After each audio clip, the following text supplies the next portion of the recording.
You are now listening to Mr. Z Blackneffect.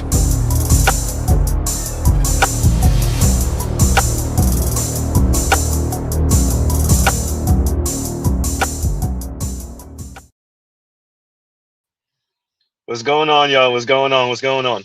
Like, share, subscribe, hit the super chat on the way in.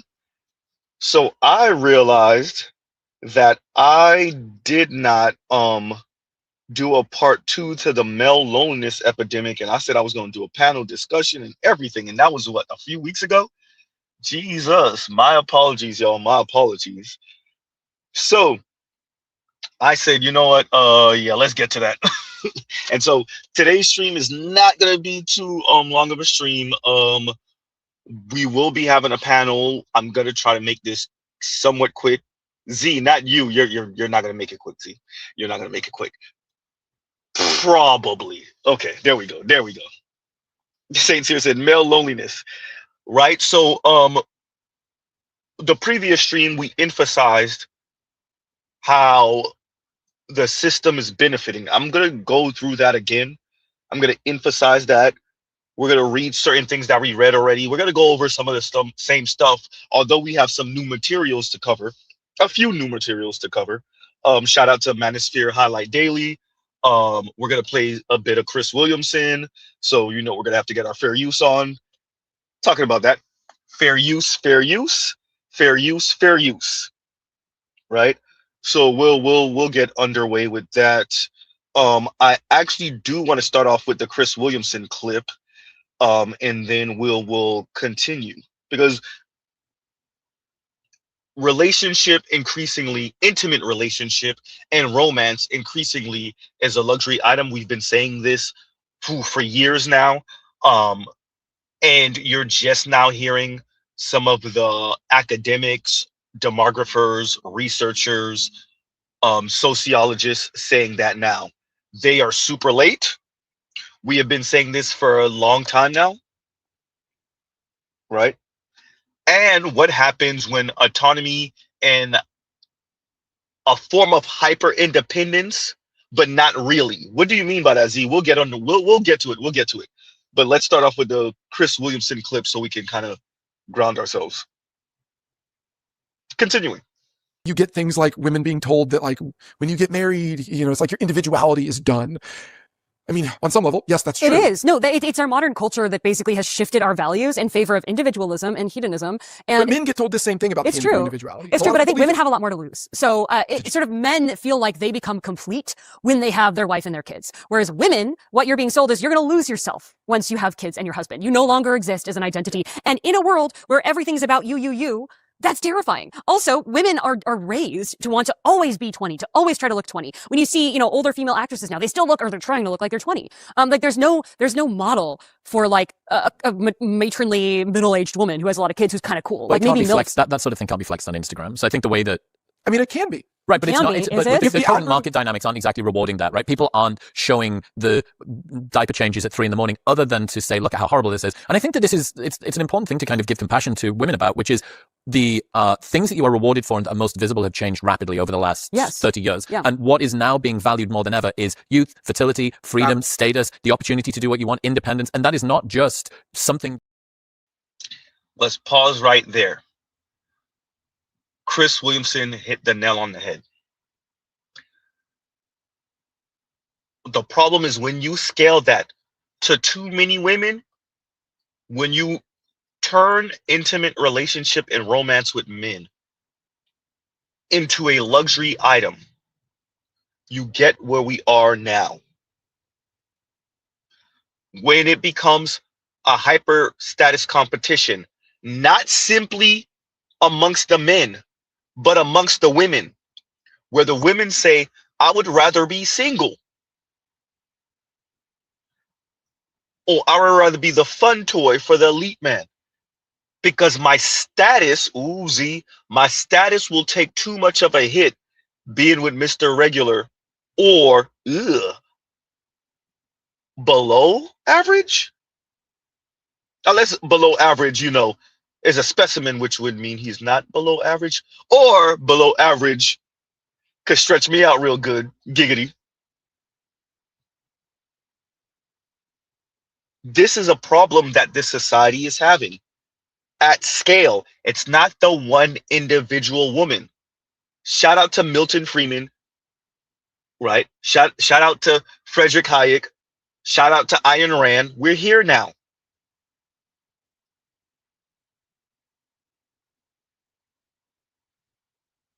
When heterosexual romance and intimacy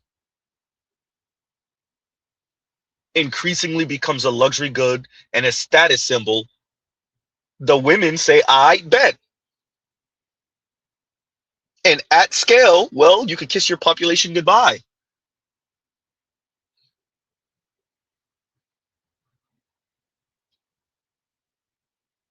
The lady said, you gonna have to buy me or pipe me. Ooh, goddamn, see. Buy me or pipe me out of my autonomy, my independence, because motherhood and wife, it doesn't look so glamorous, right? Where's the status from that? Unless, of course, I'm ending up with the elite man. Where's the status from that? Oh boy. Continuing, we're gonna play it again. You get things like women being told that, like, when you get married, it's like your individuality is done. I mean, on some level, yes, that's true. It is. No, it's our modern culture that basically has shifted our values in favor of individualism and hedonism. And But men get told the same thing about it's true. individuality. It's true, but I think women have a lot more to lose. So it's sort of men feel like they become complete when they have their wife and their kids. Whereas women, what you're being sold is you're going to lose yourself once you have kids and your husband. You no longer exist as an identity. And in a world where everything's about you, that's terrifying. Also, women are raised to want to always be 20, to always try to look 20. When you see, older female actresses now, they still look, or they're trying to look like they're 20. Like there's no model for like a matronly middle-aged woman who has a lot of kids who's kind of cool. Well, like maybe that sort of thing can't be flexed on Instagram. So I think the way that I mean, it can be. Right, but it's not. But the current algorithm- market dynamics aren't exactly rewarding that, right? People aren't showing the diaper changes at 3 a.m, other than to say, look at how horrible this is. And I think that it's an important thing to kind of give compassion to women about, which is the things that you are rewarded for and that are most visible have changed rapidly over the last 30 years. Yeah. And what is now being valued more than ever is youth, fertility, freedom, status, the opportunity to do what you want, independence. And that is not just something that you have always kind of wanted a bit of in the right doses, but it's the sort of thing that your entire world is going to feed back to you. And if most of your communication and most of your integration is mediated through the internet, mediated through social media, which is where most of this is because you're in an atomized, non-religious, pan-generational house, this is the only way that you can get some sense of semblance of belonging and recognition from the people around you. So you're obviously going to play into that game. And it's tough because you go, what you have been psyoped and gaslit into believing, and that's not to say that every woman wants to have kids, etc., fucking caveats and throat clearing out of the way. Like, for the women who do, there is this market that they're existing within, which doesn't allow you, okay, put the glasses on, I can tell this is going to get good.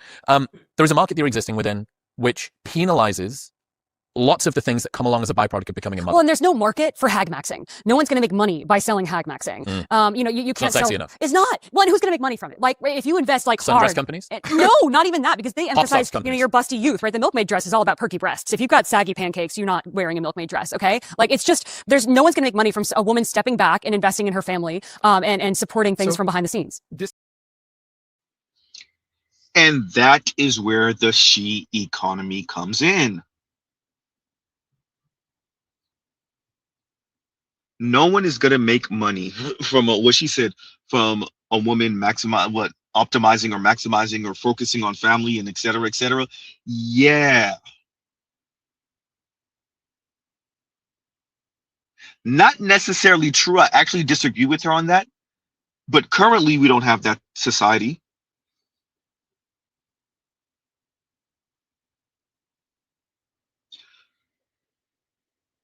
The question then becomes, as Dr. Dizzle says, they'll never admit what the quote problem is. Save yourself. The simps, white knights, and beta bucks guys will deny reality anytime we're dealing with women. Listen to her saying, quote, our culture. So you have a feminist society being honest with the ladies that they are destroying your society with their weirdo, capitalist, feminist, insane, hypergamy goes against feminist teachings and leanings. See, it sounds good and it sounds empowering to the ladies to essentially say they're putting their companionship, they're locking their companionship and their vagina behind a paywall, unless, of course, you're the specimen. It sounds good and it sounds empowering to the ladies. And then they got to deal with what that actually look like. And the society has to actually deal with what that actually looks like at scale. And we're here. Also, Dr. Dizzle, the simps, white knights, and beta bucks, they're going to run into this wall also. Many of them have already run into this wall. They just refuse to accept and admit that this is the wall they ran into. The same women they hyped up are the same women that look down on them and sneer at them. The white knights and beta bucks, huh? We see this. I made mention of this before. FD Signifier on his own Twitter, when he said he felt a little uncomfortable about Brickface Rhoda, the women got in his comments and started getting at him, and he cowered down. Of course he did. Of course he did.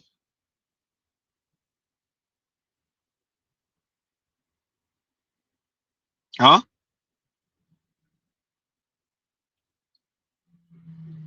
We see this often. These supposed white knights, these beta bucks, and these simps, they make one faux pas. They step their big toe over the line just 1 millimeter, and the women bite their head off, of course.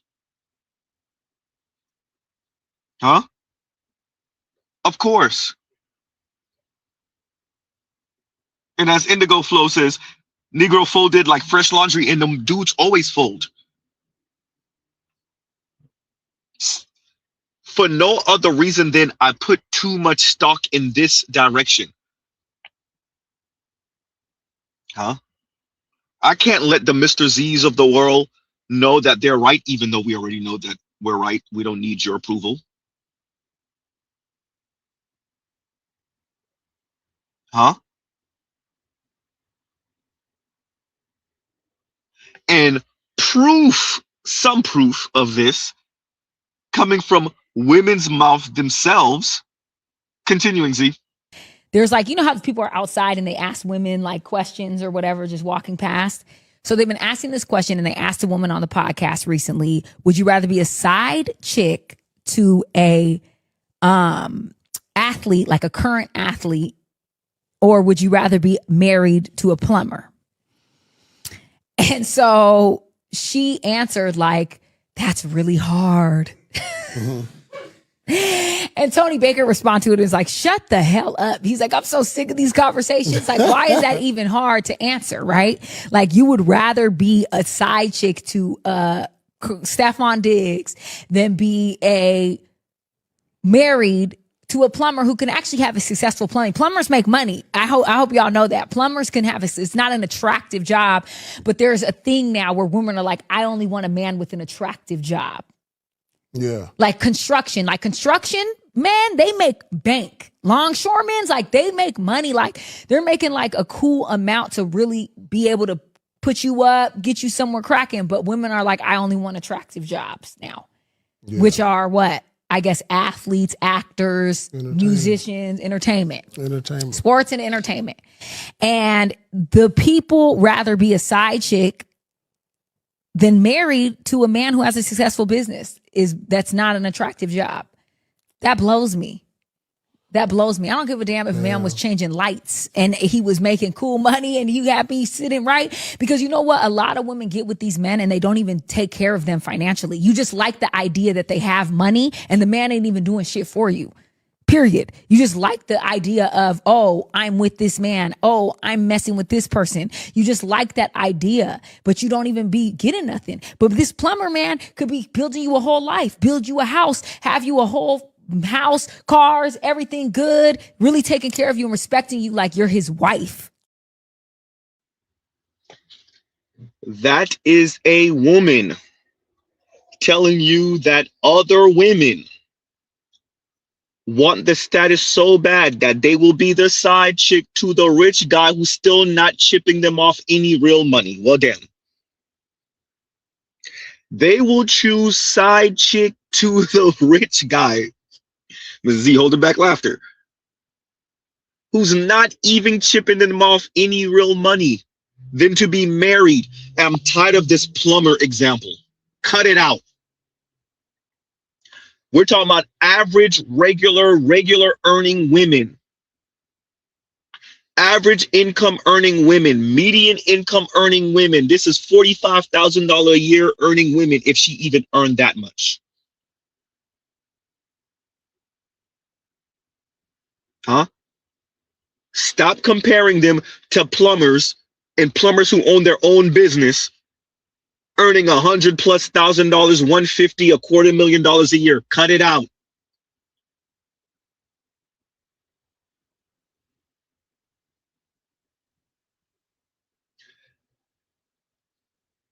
The hyper status competition and how women view themselves and how women view men and how women view children is how we got here.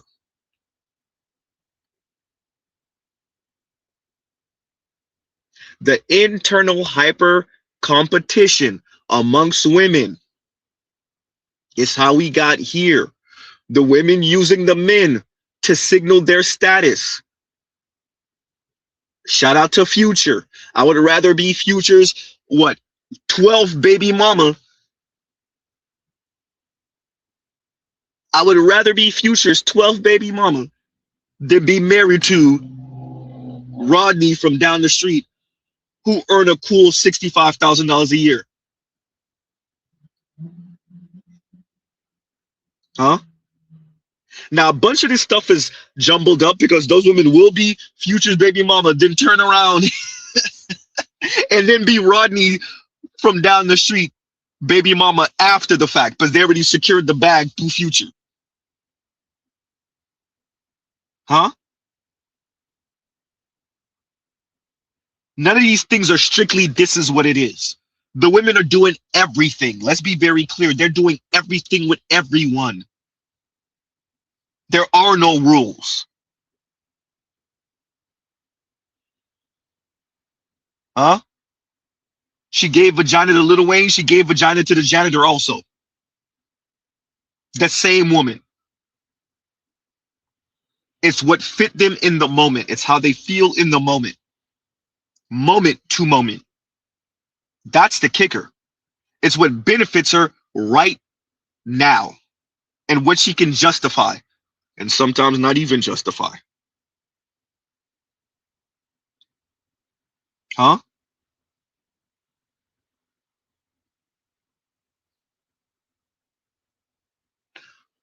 The young lady told you straight up, the ladies will choose. And I got to go find that clip that she's making reference to. Tony Baker apparently spoke to some lady. The ladies are choosing side chick to the athlete or the entertainer over married to the plumber. We can see this, right?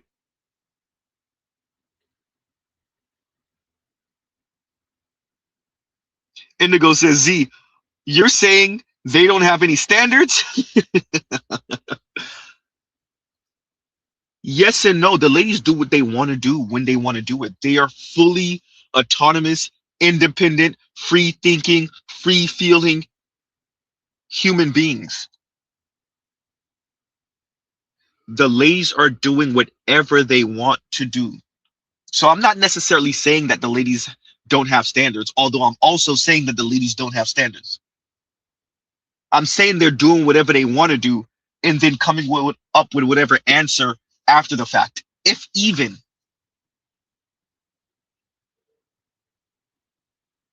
Huh? If even. The ladies only know consequence. The ladies are doing whatever the hell they want to do. Whenever, however. These are adults. Huh? So the standards,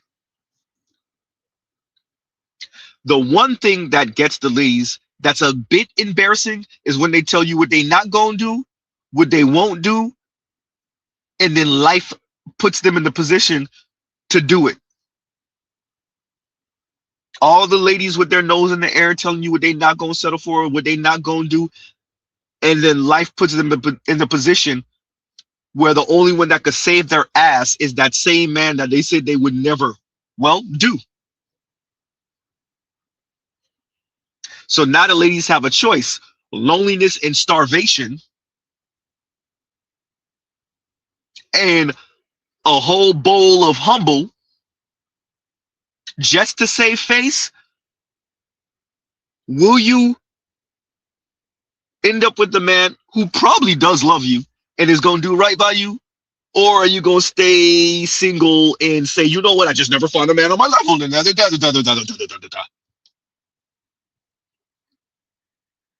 Huh?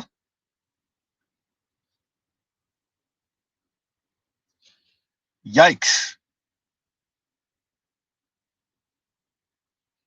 So when you deal with this toxic appreciation and understanding of independence and autonomy and free will, couple that with this hyper status competition amongst women,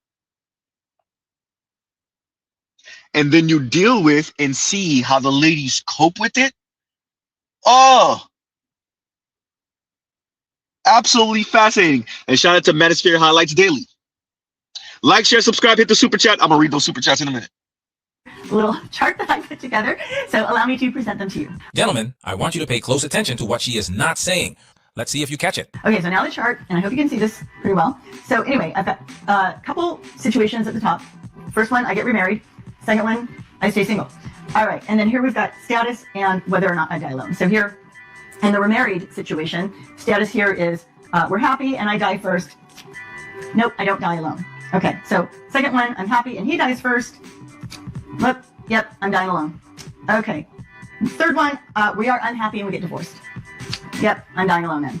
And then fourth, we are unhappy and we stay married. And in this case, who knows? Maybe he'll take care of me, maybe he won't. All right, so now over here in this column, if I stay single, status, I have no community, I don't build my tribe, my people. Yep, I'm dying alone. And then here, I do build my people. No, not dying alone. So, how does this turn out?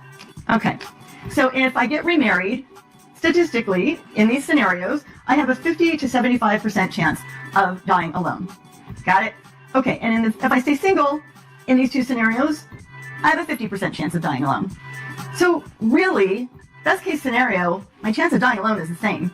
But I actually have a slightly higher chance, I would say, of not dying alone if I stay single. Because here, I have a choice. This is up to me. I can't control a lot of this. I can't control who dies first. I can't foresee if we're going to be happy together. But I can control whether I build my people. Boom! There it is. Why is her stay single list full of community, but her remarry list isn't? Her single life fantasy includes build my people, friends, support systems, the golden girl's lifestyle. But when she talks about marriage, there's no team mindset, no we, no building together, no family structure, just her calculating outcomes as an individual. That's the foundation of the 50 to 75% chance of dying alone outcome, because she's looking at marriage from an individual perspective, not a team perspective. And that is the modern relationship problem. Marriage was never supposed to be two hyper-independent individuals emotionally auditing each other 24/7. It was supposed to be a unit, a partnership, a team building something bigger than themselves. For example, I'm not contributing to the house. What do you mean? Like, you pay for that. My money is for like shopping and fun things. Like my money goes towards a purse fund, you know? But modern women approach relationships like consumers. Is this still serving me? Am I still happy? Am I still fulfilled? Meanwhile, friendships get way more grace. Friend cancels plans? No problem. Friend forgets your birthday? You forgive her. Friend disappears for weeks? You understand. But husband forgets an anniversary? Emergency meeting. Because modern women expect romance to constantly feel like a Disney movie. Constant stimulation, constant validation, constant emotional fireworks. With men, you don't feel that intensity or that romance at all. Even though I hate that I'm attracted to them, honestly, like it's really crazy. And the second it feels stable, predictable, comfortable, they call it being roommates. But ironically, they can literally live with girlfriends like the Golden Girls for decades and call it peace. That contradiction tells you everything. And y'all wonder why, not really the Black Manosphere, because y'all know why. Why Mr. Z kept on spamming the Golden Girls button. Huh? This is straight cope. This is how the ladies cope with their own insanity. What's a mirror? That's what the ladies are saying. Mirror, what's that? Self-evaluation, introspection, what's that? No, I gotta run into the wall, have the wall fall on me and suffocate me, and then maybe, possibly, with the last inch of breath of life suffocating me, maybe I'll have that awakening, possibly. Huh? It's all cope. And stuff. Yes, I've made a lot of contradictory videos because this whole account has been a stream of authentic consciousness. It has just been me showing up at whatever phase that I'm at in my life, honestly, as a coping mechanism. Huh? And as KMS says, and thank you for the super chat, like, share, subscribe, hit the super chat. As Mr. Z was saying, gas prices going up, vagina prices going down, hashtag humbling. As BGS has said to us multiple times, the environment will dictate the women's behavior. Huh? It was a window. It was a luxury. Okay, fine. Let's have a more mature conversation.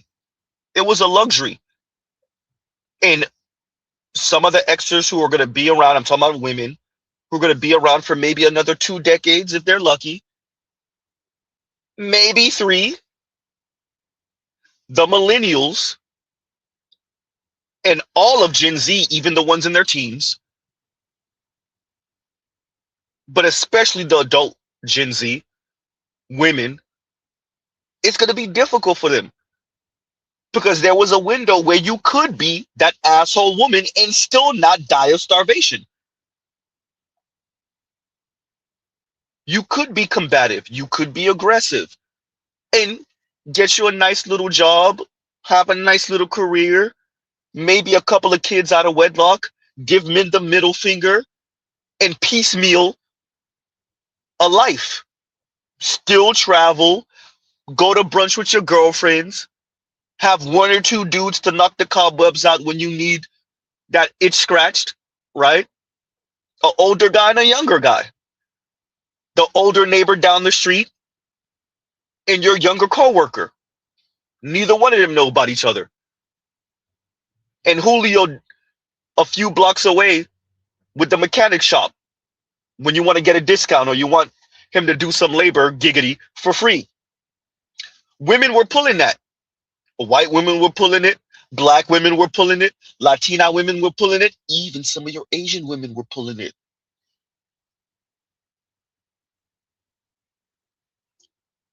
Unfortunately for the ladies, particularly in the West, that window is closing. Huh? And as gas prices go up and everything linked to gas, the prices go up. So that means everything. Huh? Vagina prices, companionship, gonna come down a bit. It's gonna be fascinating watching these women moonwalk, especially the super loud ones, the ones that were super loud on the internet, on social media. Let's see how many of them start deleting comments, start deleting videos. Huh? Start saying, you know what? I mean, like, I was young. I didn't, like, you have to understand it. Huh? This is not Mr. Z celebrating the women struggling. This is saying you didn't appreciate you could only talk like that. You could only have those ideas, those thoughts. You could only have that because the environment allowed for it. It had nothing to do with you. You took advantage of an environment that allowed for you to be an asshole. To play hyper independence, it's not a real thing. to talk about your autonomy every 5 seconds, to play out negative liberty. Ugh, do we still live in that world? Does it look like we're still going to live in that world? KMS, thank you for the super chat. Thank you for the super chat. Huh? And KMS is also, thank you for the super chat. Like, share, subscribe, hit the super chat. KMS says, she left out how lazy chicks are in her equation. Of course she did. That would require a mirror. Can't do it.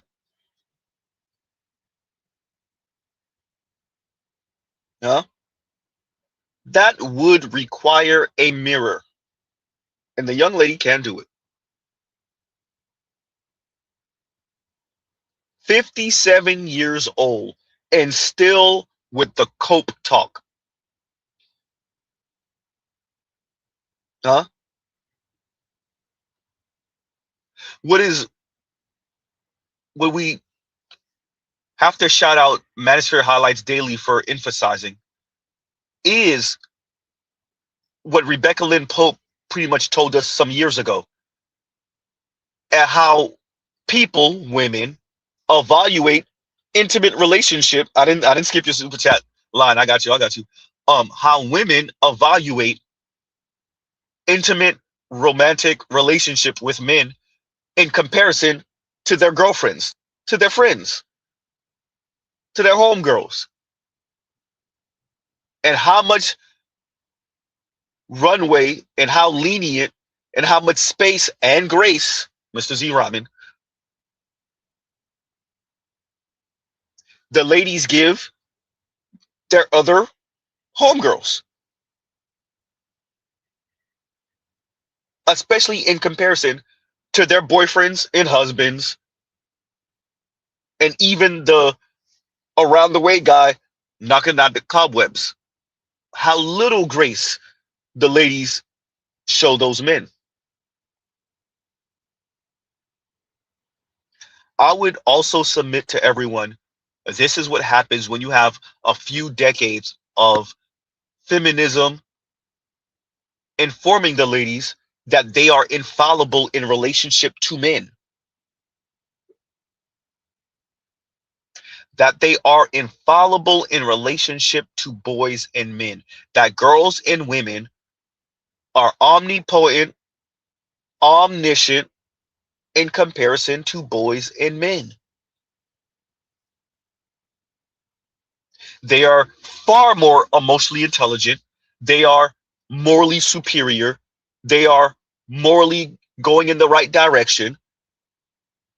They're emotionally superior, spiritually superior.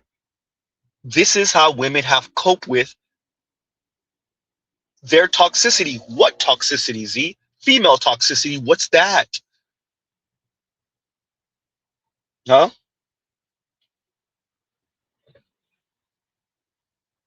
Yeah.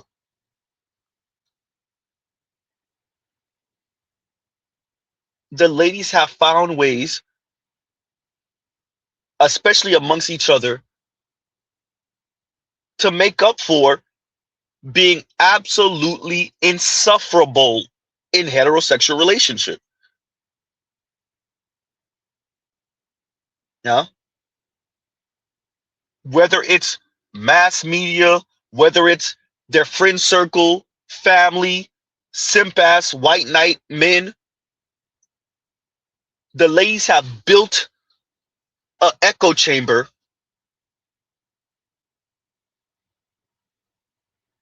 so that they can constantly get a feedback that they are infallible in relationship to men. That everything they do is justifiable and understandable. Huh?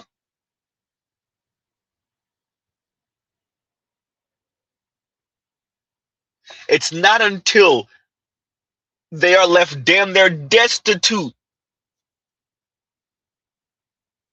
that the environment forces them. We're talking about individual women here because it hasn't happened to the mass of Western women, particularly American women. But when that individual woman goes through it, That's when she has nothing left. That's when it finally hits her. Oh man, I think I was messing up. Huh? It's real difficult to do that when you have 57-year-olds giving you the cope language. Because when you are 57 years old, excuse me, wrong age, when you are 32 years old and you're listening to the 57-year-old, huh? You're going to start looking at your relationships, possibly, if you lack the maturity, the strength, the willpower, which is almost all ladies. Oops. You're going to leave out of sheer boredom and naivete. What you talking about, Z? Like, share, subscribe, hit the super chat. Continuing. So I'm going to share how women are handling this today, and this is a trend that is really only going to grow. So one example is actually a tradition in Okinawa, Japan. So people there have what's called a moai, and a moai is a group of about 5 to 10 friends who are there for each other. They check in on each other, they provide support to each other financially, emotionally, and health support. And that's just sort of an agreement that they all have together. There. Did you hear the magic word? Agreement. That's the secret sauce modern relationships lost. Agreements, standards, shared expectations, respect for structure. But in modern Western dating, the second a man talks about expectations or boundaries, he's controlling, oppressive, insecure. Yet these women are literally creating structured support systems with rules and agreements among themselves. Why? Because deep down, every functional system requires cooperation and accountability. Even the Golden Girls fantasy requires structure. But for some reason, modern culture teaches women that cooperating with men specifically is weakness, and that mindset destroys relationships. And my girlfriends and my gay friends have already said that we're going to be the Golden Girls when we get older, and my gay friends are all fighting over who's going to be Blanche. Oh look, here's Betty. You see, she can make it work with a gay man and her girlfriends because she doesn't have the same expectations from them. No romance, no fireworks, no constant performance, just agreement. Now watch what happens when we apply that same standard to marriage. I don't know if I'm going to actually post this because this is super vulnerable for me and I'm a pretty open person. But earlier this year, I told my husband I wanted a divorce. There is not a single thing about my husband in and of himself that I do not love. Let me be very clear about that. Our relationship and what my expectations are for my marriage and what they always have been are not met. I can't be myself with my husband. And it's really confusing because I'm 32 years old. I am a mom of 3 and I still don't know who I am. So for me to be like, oh, I can't be myself or you don't love me for who I am isn't really fair because I don't know who I am. I'm figuring that out every day. What? The foolishness. Here's the deeper issue. Relationships used to be pragmatic. Men and women understood roles, responsibilities, sacrifice, duty. People stayed together because they were building something. Now, men are expected to be entertainers, court jesters, therapists, providers, emotional support systems, romantic performers, constantly dancing for validation. And if the excitement slows down, the spark is gone. No.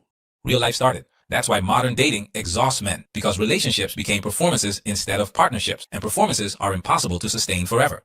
We kind of realize we're going to need more community. And I believe that these communities are going to be popping up more and more and more as Gen X women age and need that kind of support and friendship and sisterhood. And hell, maybe I'll even create one myself. Let me know. And there it is, the final form, the Golden Girls retirement strategy. Now look, there's nothing wrong with friendships. Community matters. But understand what this conversation really represents. It represents women realizing that independence has consequences. Because eventually, everybody gets old. Everybody slows down. Everybody needs people. And the scary part? A lot of modern women spent decades treating relationships like optional accessories, only to realize too late that family was the real long-term investment all along. That's why these conversations are increasing. Not because women suddenly became anti-feminist, but because reality is undefeated. And biology, time, loneliness, they don't care about social media slogans. Listen to all, follow none.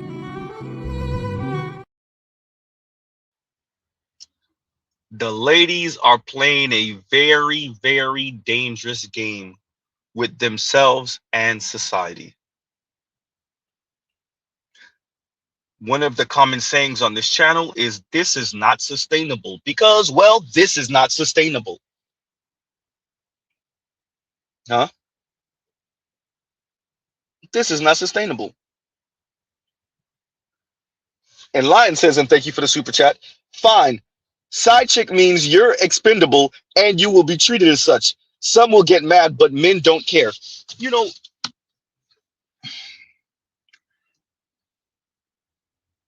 it is debatable, Mr. Z, whether you are dealing with a gender that even thinks in that manner. Like, Lion, you said these words. I wonder if there's any ladies who heard you and appreciate what you said. What I mean by that is, I think there's always a convenient excuse. I don't even think the ladies are thinking, ooh, goddamn, Z. Like, you'll say that to a woman who says she would rather be the side chick, but she doesn't actually appreciate what that entails for her. Like, you would say, yo, I'm going to treat you as if you're expendable. And she will hear you and not feel you, pause, until you actually do it. Huh? Until after the 8th or 12th session, and you're like, okay, this was fun, but I got another one who I would rather spend a bit more time with. Until she really feels that feeling of being expended, tossed, that's when it will register. Oh, I mean, he did say it. This is the same conversation we have all the time. You know, when the ladies say, well, just tell us what you want. And some of us, we just want to have fun time too. And then you say that initially, and by session 6, 7, 8, she catching feelings. How many of us have been in that situation? Like, I told you what it was. I know, but huh?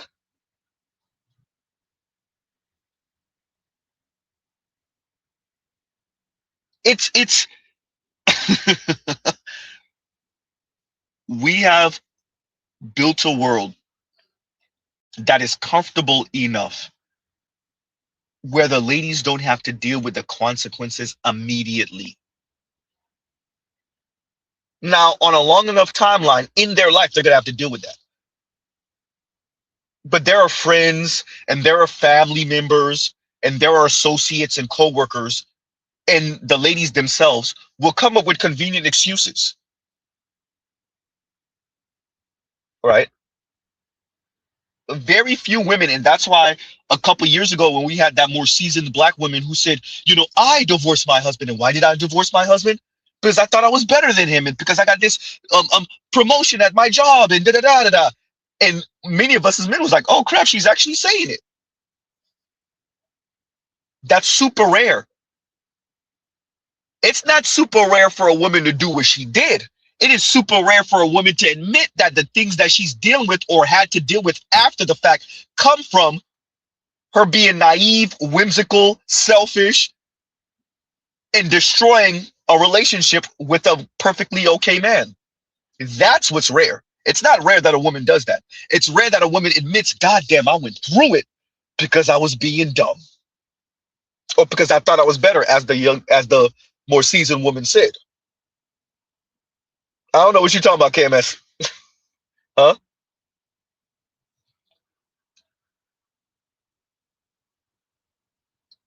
It is rare for a woman to admit that. I don't know what you're talking about. Still again, anyway.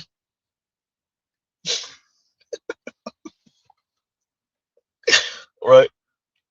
But so that is what happens. The ladies do what they want to do because they want to do it. Nothing wrong with that. And now it's time to lean on community. Now it's time to lean on friends. Now it's time to lean on the kindness of a stranger. We're going to play that again because there's something else that I want to cover. So I'm going to share how women are handling this today, and this is a trend that is really only going to grow. So one example is actually a tradition in Okinawa, Japan. So people there have what's called a moai, and a moai is a group of about 5 to 10 friends who are there for each other. They check in on each other, they provide support to each other financially, emotionally, and health support. And that's just sort of an agreement that they all have together. There. Did you hear the magic word? Agreement. That's the secret sauce. Modern relationships lost. Agreements, standards, shared expectations, respect for structure. But in modern Western dating, the second a man talks about expectations or boundaries, he's controlling, oppressive, insecure. Yet these women are literally creating structured support systems with rules and agreements among themselves. Why? Because deep down, every functional system requires cooperation and accountability. Even the Golden Girls fantasy requires structure. But for some reason, modern culture teaches women that cooperating with men specifically is weakness, and that mindset destroys relationships. And my girlfriends and my gay friends have already said that. I want to pause right there because this deserves a whole other stream. This little clip right here, and shout out to Manosphere Highlights Daily, deserves a whole other stream, coupled with when Rebecca Lynn Pope interviewed with the brothers from the Roommates. Because she emphasized, as a matchmaker, what she saw was the Jekyll and Hyde of women. What she saw was her as a matchmaker, sometimes friend to these women, and the version of those women that she got. Right up until it came time to start talking about dating men, relationships, their expectations, the laundry list. So going to what Manosphere Highlights Daily is saying, there is something in the hindbrain, that back of the part of the brain that flicks on, particularly for women. I would say for men, but particularly for women. This irrationality where I could cooperate with another woman and she could fall short. And I won't indict her for it. And if I do it, it's not full with rage and anger. The ladies do have that for men. And they've been encouraged by this society and by other women to be these little resentful, bitter trolls. Huh? As Manosphere Highlights Daily is saying, they will organize with each other, accommodate each other, have agreements with each other, some understanding. But there's something about being in relationship with them everyday man. What the ladies are also not expecting from each other is some type of serious come up. We have common interest. We cool. That is not how the ladies are operating with men. Because radical feminist understanding and leanings have seeped down to your everyday woman. And so your everyday woman is saying, the vagina I'll give out to anyone. Depending on the situation, circumstance, how I feel in the moment. But the companionship, and if I'm old enough, the childbearing, right? Now that's a different question. And when you scale that to millions, if not tens of millions of women, well, you end up in the situation we are in now.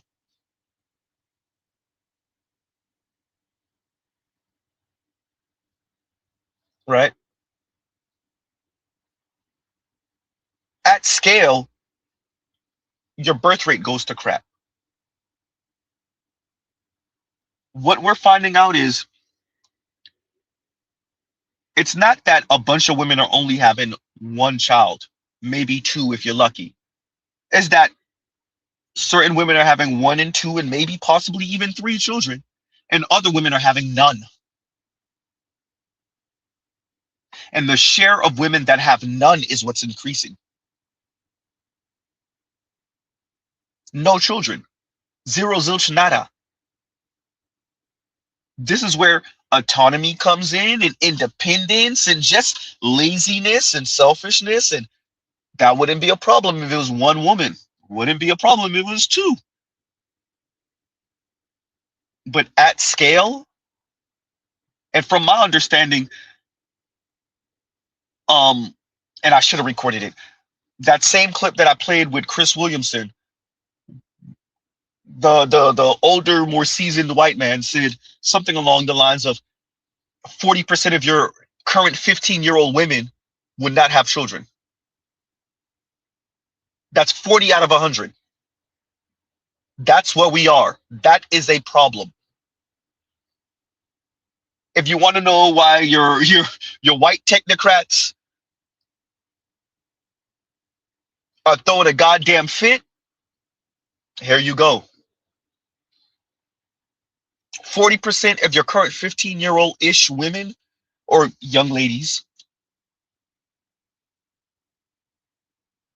that's a national security problem. And if that's Western, that's a civilizational problem.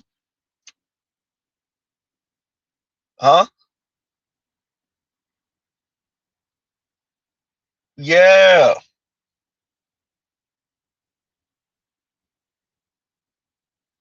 Oh, this I know. Yeah. That I know. And Els Active says over 40-year-olds birth have surpassed teenage pregnancies. It may be a Western nation or many Western nations. A slow start to life indeed. And look, for men, we're going, especially the black manosphere, we are going to have to find ways to bolster ourselves so that you're not as reliant on these systems that will atrophy. And they will atrophy because the current system was built, and let's be very clear, this is the Titanic. You don't just turn on a dime. These systems were built with assumptions, presumptions, demographic models that were assumed. And at scale, the women are failing the system. And at scale, because the vagina ain't on the table, the motivation for the men, well, that is why y'all are seeing more and more the Scott Galloways, but especially the Dr. Richard Reeves, essentially chastise the young men to not do well what they're doing now, saying, well, F it then. I will be a minimalist. Because it's not about the individual man throwing a temper tantrum, right? Or the individual young man. No, it's him at scale. It's not the one young man. It's 10 million of them. It's 15, 20 million of them. That's the problem. Your young men, I mean, under the age of like 45, 50, under the age of like 40, 30, 25, saying, well, if I don't get no girlfriend, I don't get no wife, I ain't gonna have no kids. I might as well buy the PS5, and then when the PS6 come out, buy the PlayStation 6. And buying a nice car and modifying is a whole lot cheaper than buying a home. You don't have to worry about kids. You don't have to worry about diapers today, and you don't have to worry about student loans and paying off your kids' college or helping them with their student loans in 20 plus years. You don't have to worry about any of that. No? And because the women don't overproduce, you don't have to worry about overproducing for a wife. Once again, if it was just one man and one woman, that wouldn't be the end of the world. But at scale, a whole lot of young men not overproducing for a girlfriend, then a wife. And for children, what children? The children were never born.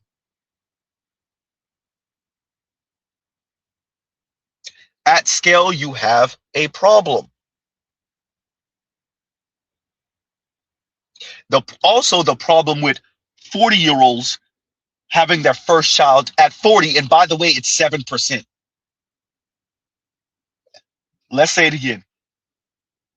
If you pass the age of 30 as a woman and you don't have children, 50-50 chance you will. You pass the age of 35 and you don't have children, 25% chance you will. You pass the age of 40 and you don't have children, 7% chance you will. 93% chance you will never have children if you hit the age of 40. Now, I do expect that to increase. I do expect the 7% to maybe turn to 10%, possibly with science, possibly 12%. But let's be very clear. The problem is for that 40-year-old, that first child, that's the only child. You still ain't helping society. Society needs at least 2.1 children, at least 2.1. Dear ladies, having your first kid at 41 years old, 42 years old, that's great for you and for the potential father. That's great. But when we scale that, you still got a problem. Not enough children. Huh? And Gitmo says, GTA 6, November 19th. Right? No Hero says, corporate capture reasoning. Look, I came prepared today, somewhat. Right? And there you go. Once again, to No Hero's comment, corporate captured reasoning. The she economy isn't, let's read it again. The she economy isn't coming. It's already here. You can see it in everyday choices women are making about work, family, and money. The central idea is straightforward. As women command greater income, larger balance sheets, and stronger influence over household and investment decisions, and their individual household because they're not married and don't have kids, right? Over household and investment decisions, the effects ripple across the economy and financial markets. Women already represent a major engine of growth. It is estimated they contribute 31.9, so 32 trillion dollars annually to global GDP and serve as principal shoppers in roughly 72% of households. As No Hero says, corporate capture reasoning, right? The ladies don't appreciate this. Women are balance sheet builders. We laughed the last time I read this. We'll laugh again. Women are balance sheet builders.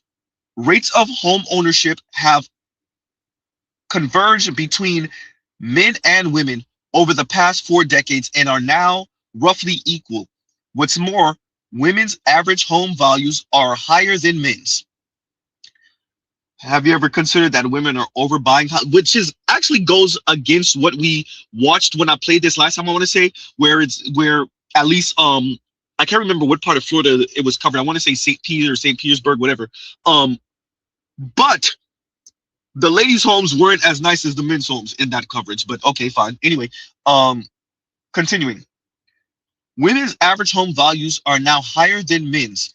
Looking ahead, over the next 2 decades, $124 trillion in wealth is projected to change hands from older generations' heirs in the US. And because women live 5 years longer than men on average, they are expected to inherit most of that wealth. Women are also expected to receive a total of $54 trillion from their parents over the next 24 years. Shout out to the boomers. With further intergenerational wealth going to women. There you go. There you guys go. Huh? There you guys go. And like, share, subscribe, hit the super chat. Talking about super chats. And this is a perfect time to read this. And thank you for the super chat to KMS. The she economy has ran smack dab into the ish economy. No one can no longer afford female delusion. Women, most of all, ironically. And this is true. Female delusion at scale. Once again, it's not your individual daughters, although it's not your individual nieces. It's not your individual girlfriend. It's not your individual wife. It's all of them at scale, including your daughters, your mothers, your wives, your girlfriends, your baby mamas, etc. Your daughters, your sisters, your aunts, grandma. Huh? The female delusion, not doing the social math, not appreciating systems, not appreciating this narrow ass window that many women, particularly in the West, were born and raised into. Not appreciating this time of relative, air quotes, relative peace. It's how we got here. And what ended up happening is that the women, some men, women took this for granted. And they built ideologies, worldviews, ethos, weird ass sayings, and an understanding of the world based off of this small ass window. Rest in peace. That's why Kevin Samuel said winter is coming. Huh? And if we remember Game of Thrones, for those of us who watched it, what did Cersei say when she saw the White Walker that was captured and brought to her? Y'all remember the conversation of all the stories that we heard growing up? It was true.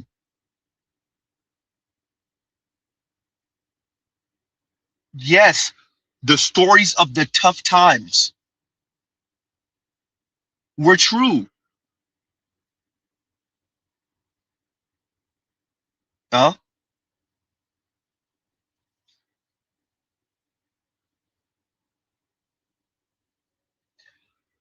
You have a society that has made the world super comfortable for us, minus maybe black men, particularly straight black men. But anyway, and in that environment where the world has been, air quotes, relatively comfortable, Mr. Z got air quotes like a mug. Huh? A number of us got way too comfortable with that.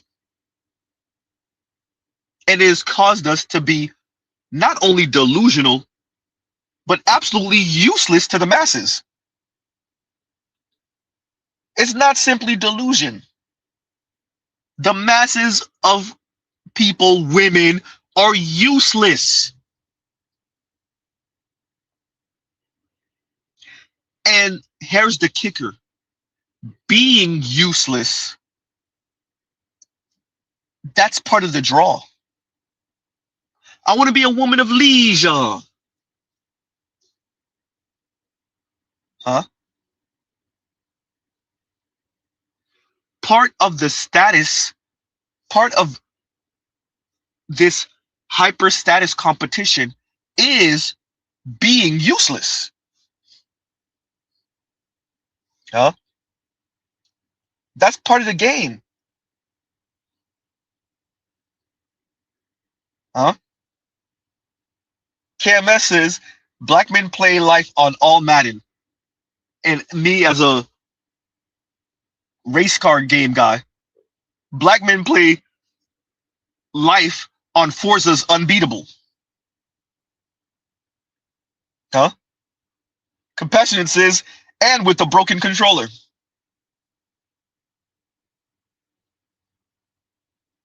Huh? Compassion also says, the US corporate sector is looking towards a multipolar, globalized economy. The pie will just expand for the top 20%. They'll leave the middle class to die like a drug dealer with new customers. That's why Mr. Z has been saying for years, the top 20%, I have said it's not a wealth gap, it is a chasm. These folks want to bring on the movie Elysium. Dear everyday men, you still live a life. You still find fulfillment in whatever you can, whatever you find interest in, because the ladies are screwed. The masses of them are screwed. The ones who are not attached to a man who is overproducing are screwed. That community they're trying to build will crumble. Other women are not going to do for women what an individual man will. Let me say that again. Their community of 7 and 8 and 12 and 15 other women can't compare to one individual husband. I said it. You could clip that, Compassionate. Huh? These little weirdo pseudo LGBTQ covens that the women are calling community. These little golden girls community that the women are going to try to build with 2 and 5 and 7 and 12 and 15 of them still would not compare to one husband.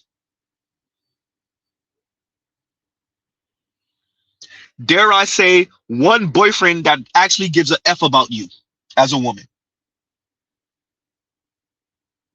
And it's going to take the ladies actually trying this out for them to realize Mr. Z is correct, because whatever woman is listening to Z right now probably already leans to us anyway.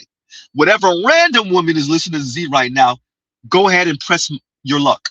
Go ahead and question Mr. Z and go try to live that go ahead and try to live that golden girl's life and see if it works for you.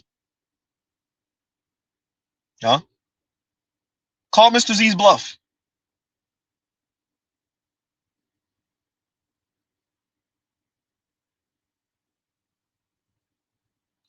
This is supposed to be the new normal for everyday people. We'll see.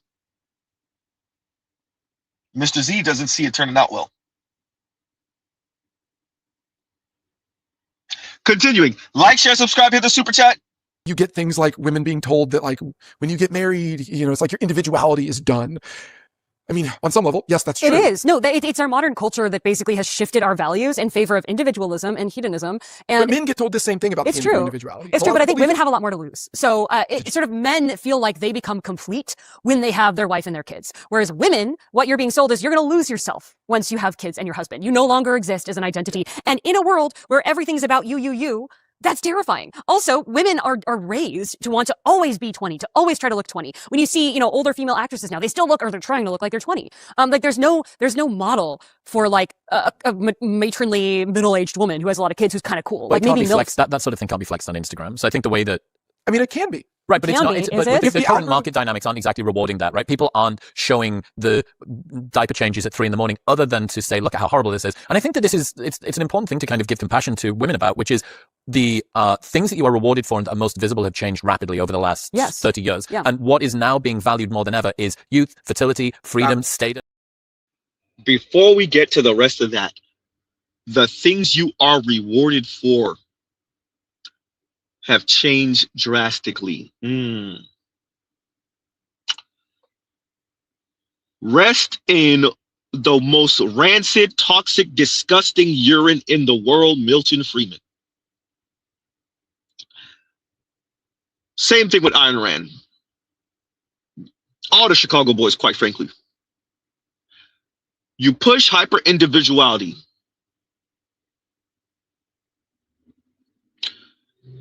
To crush organizing efforts.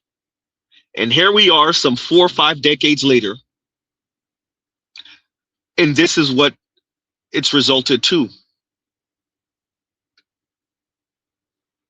How you show that you are a empowered woman is either by being single or by ending up with the wealthy ass dude. Maybe not wealthy. A man with some real ends, or a specimen. And at scale, well, we end up here.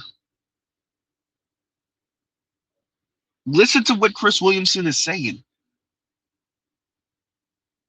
The things you're rewarded for, in other words, the things that signal your social position, your power, your influence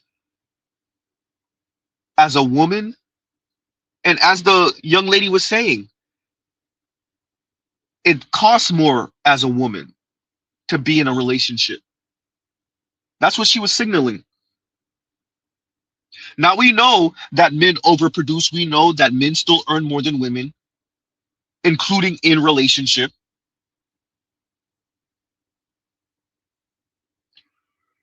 But socially, amongst women's peer groups with other women, has he made you a woman of leisure? Huh? These conversations are fascinating because if you listen to them long enough, the truth starts to leak out. And sometimes it's not even really 100% the truth, but you start to be able to glean something from what these people are saying. Oh, that's what we are. Okay. And when you couple with Chris Williamson and the young lady from whatever that is, when you couple what they're saying with what this young There's lady like, is you saying, know how people are outside and they ask. we'll get to it. It's painting actually the perfectly horrible societally collapsed picture. So we're gonna play these back to back, and we'll continue with our commentary. You get things like women being told that like when you get married, it's like your individuality is done. I mean, on some level, yes, that's true. It is. No, it's our modern culture that basically has shifted our values in favor of individualism and hedonism. And but men get told the same thing about it's true. individuality. It's true, but I think women have a lot more to lose. So sort of men feel like they become complete when they have their wife and their kids. Whereas women, what you're being sold is you're going to lose yourself once you have kids and your husband. You no longer exist as an identity. And in a world where everything's about you, that's terrifying. Also, women are raised to want to always be 20, to always try to look 20. When you see, older female actresses now, they still look, or they're trying to look like they're 20. Like there's no model for like a matronly middle-aged woman who has a lot of kids who's kind of cool. But like it can't maybe be flexed. That sort of thing can't be flexed on Instagram. So I think the way that, I mean, it can be. Right, but it's not. But the current algorithm... market dynamics aren't exactly rewarding that, right? People aren't showing the diaper changes at 3 a.m, other than to say, look at how horrible this is. And I think that it's an important thing to kind of give compassion to women about, which is the things that you are rewarded for and are most visible have changed rapidly over the last 30 years. Yeah. And what is now being valued more than ever is youth, fertility, freedom, status, the opportunity to do what you want, independence. And that is not just something that you have always kind of wanted a bit of in the right doses, but it's the sort of thing that your entire world is going to feed back to you. And if most of your communication and most of your integration is mediated through the internet, mediated through social media, which is where most of this is because you're in an atomized, non-religious, pan-generational house, this is the only way that you can get some sense of semblance of belonging and recognition from the people around you. So you're obviously going to play into that game. And it's tough because you go, what you have been psyoped and gaslit into and believing, some recognition that every woman wants from to the people around you. Caveats and throat clearing out of the way. Like for the women who do, there is this market that they're existing within, which doesn't allow you, okay, put the glasses on. I can tell this is going to get good. There is a market you're existing within which penalizes lots of the things that come along as a byproduct of becoming a mother. Well, and there's no market for hag maxing. No one's going to make money by selling hag maxing. You can't not sexy enough. It's not. Well, and who's going to make money from it? Like, if you invest like Sundress companies? No, not even that, because they emphasize, companies. your busty youth, right? The milkmaid dress is all about perky breasts. If you've got saggy pancakes, you're not wearing a milkmaid dress, okay? Like, it's just, no one's going to make money from a woman stepping back and investing in her family, and supporting things from behind the scenes. And you couple that with what KMS said, and we'll go play the clip that goes to it. And KMS says the vagina-shaped economy, you either gain all of the kitty or none of it. Either way, the women is now worthless in men's eyes. Hashtag for who, for what? One of my favorite. Oh, man, right? For who, for what? Compromised, right? And go into KMS's super chat.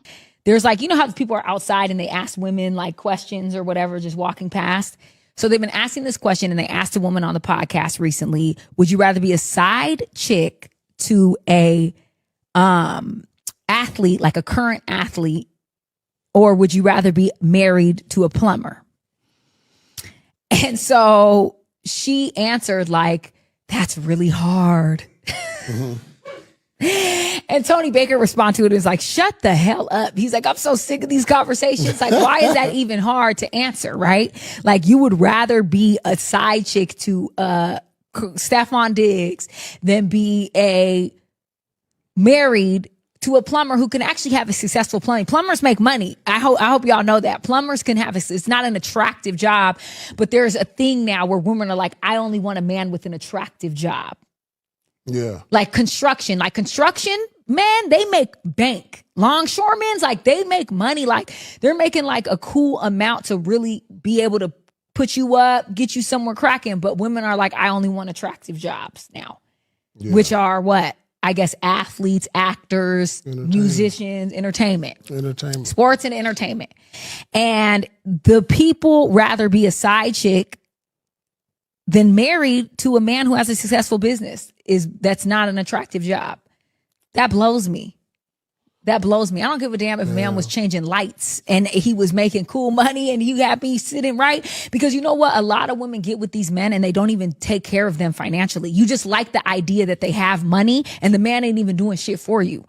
Period. You just like the idea of, oh, I'm with this man. Oh, I'm messing with this person. You just like that idea, but you don't even be getting nothing. But this plumber man could be building you a whole life, build you a house, have you a whole house, cars, everything good, really taking care of you and respecting you like you're his wife.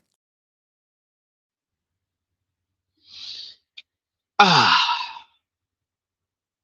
Getmo says, the only way that America is really driving right now is in attention and competing for status, which makes all the corporate entities money. Say that. Huh? What that young lady just said, I played it earlier. Is it all women? No. But it doesn't have to be most. Mr. Z's not even going to say that. It just has to be enough.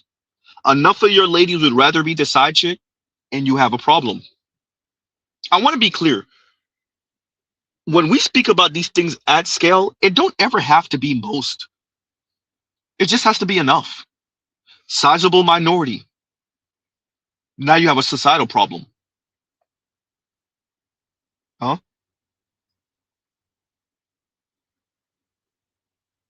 Enough women would rather be single or be the side chick than be the wife to a plumber. And I still think plumber is that's too high up. It may not be air quotes prestigious enough, but they earn too good of money. It's fascinating listening to these folks talk. That's why I say that outliers are doing too much talking.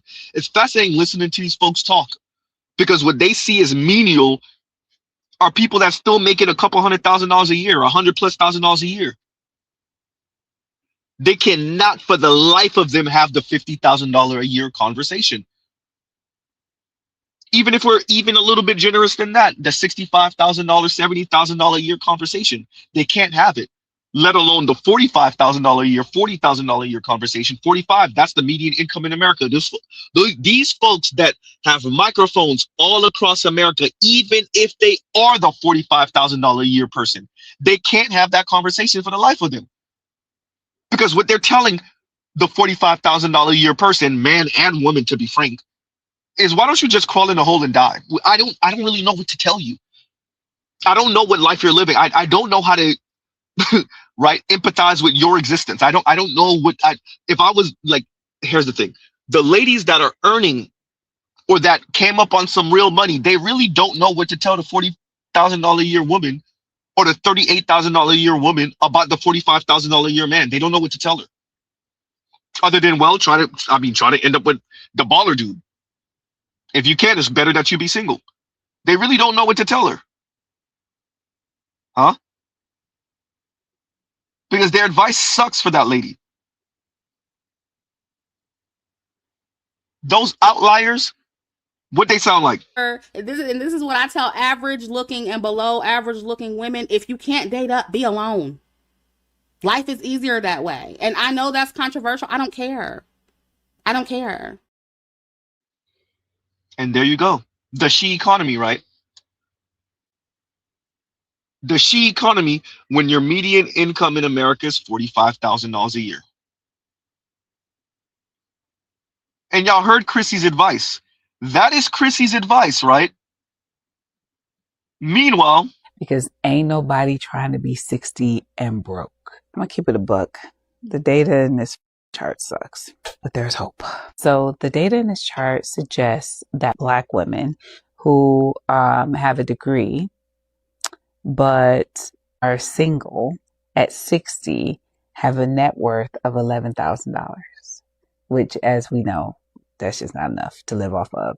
Whereas if you're married and have a college degree at 60, you have a net worth of around $424,000. And the reason why I say this sucks is because I don't particularly like something that is beyond my control to be able to impact the quality of my life. Like, it's literally not within our control if we're married at 60. I mean, we have influence on that, but it's like, it's 50-50, right? It takes two to tango. And so that does suck.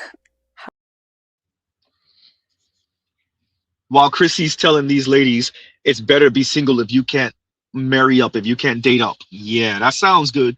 While the ladies are over here talking crazy like this. And let's normalize dating with your tax bracket.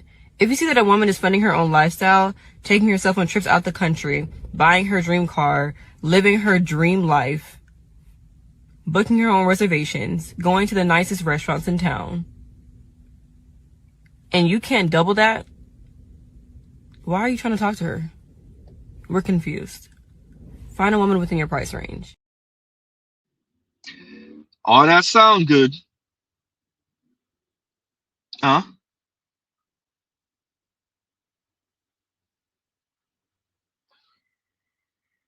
My title is Male Loneliness 2. But my background is the she economy.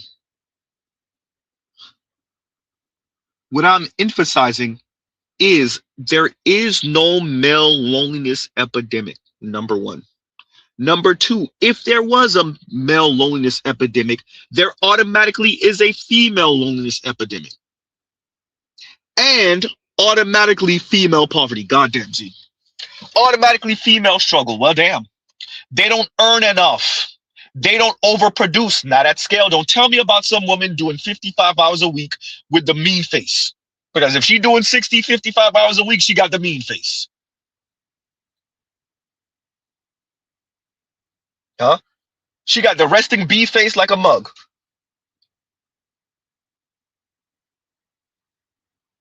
Huh? If there is a male loneliness epidemic, there is insane female delusion epidemic, because the women are only going to gas each other up with delusional talk to cope. Say it again, see, to cope with their life. And stuff, yes. I've made a lot of contradictory videos because this whole account has been a stream of authentic consciousness. It has just been me showing up at whatever phase that I'm at in my life, honestly, as a coping mechanism. Huh?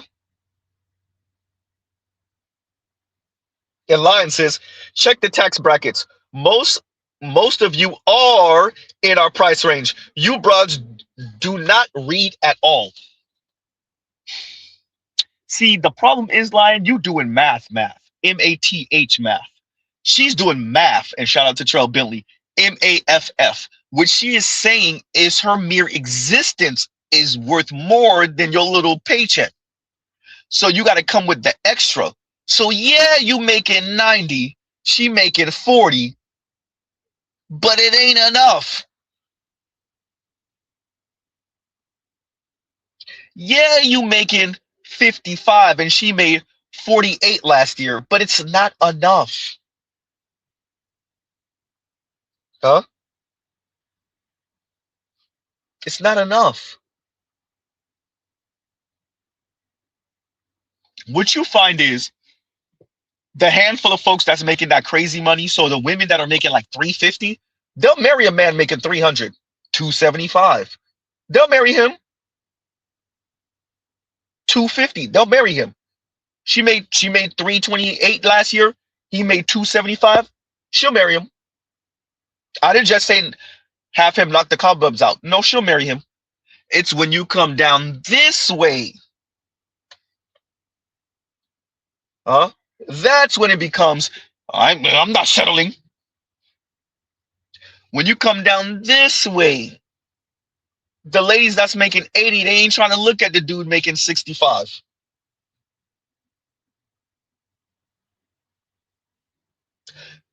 She's looking at the guy making 150 plus.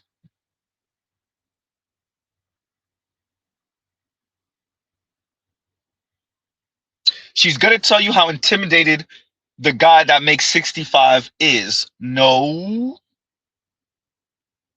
Now, let's be very clear. The guy that makes 65, if he looks good enough, he still could knock the cobwebs out.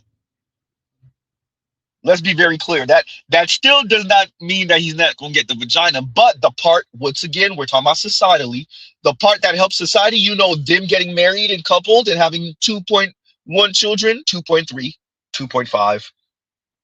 What's the 5 for, Z? What's half a kid? Huh?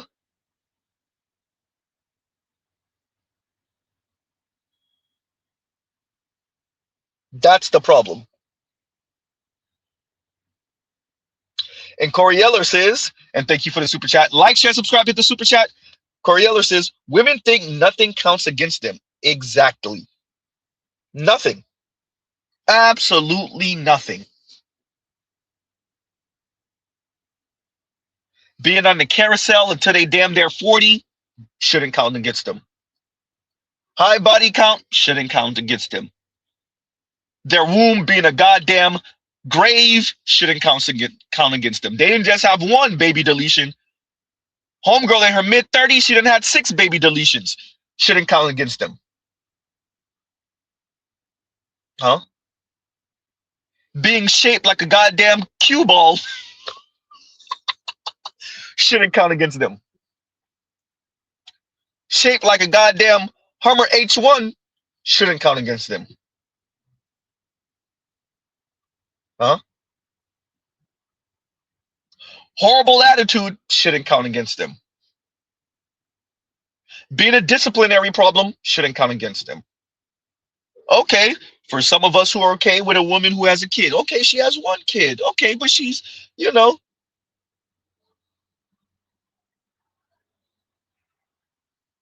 The fact that she's an asshole with the kid shouldn't count against them. Coriella, you're 100% right. Nothing should. It's their mating strategy.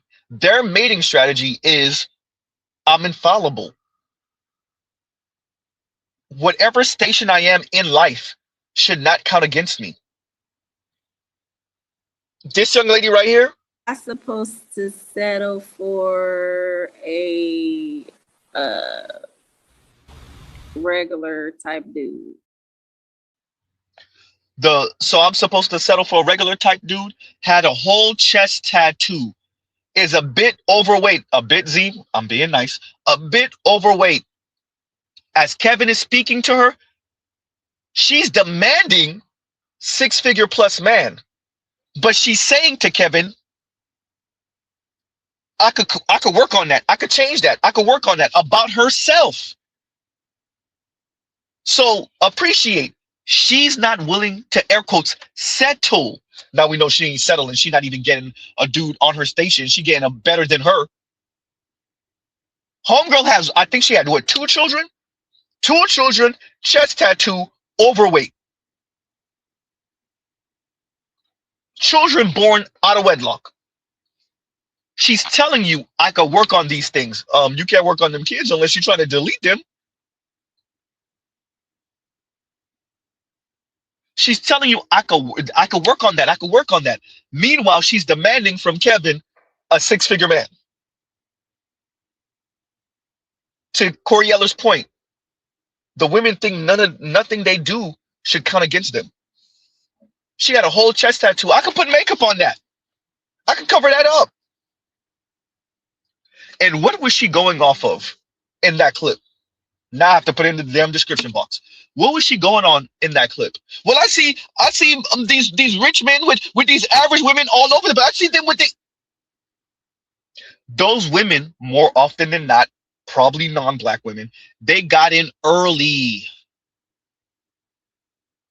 Dear ladies, those women got with those men early.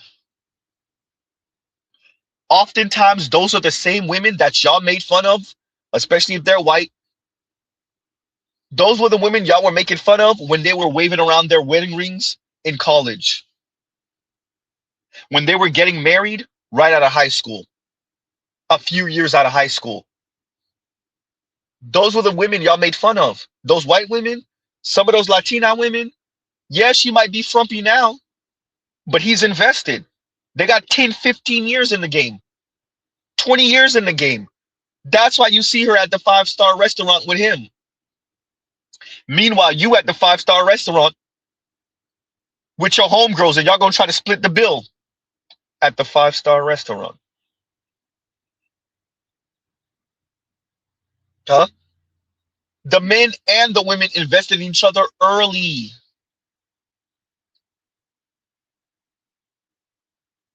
You ladies are trying to wait at the finish line. Y'all not trying to, it's all a risk. The ladies are risk averse, except when they sneak into Tyrone's house.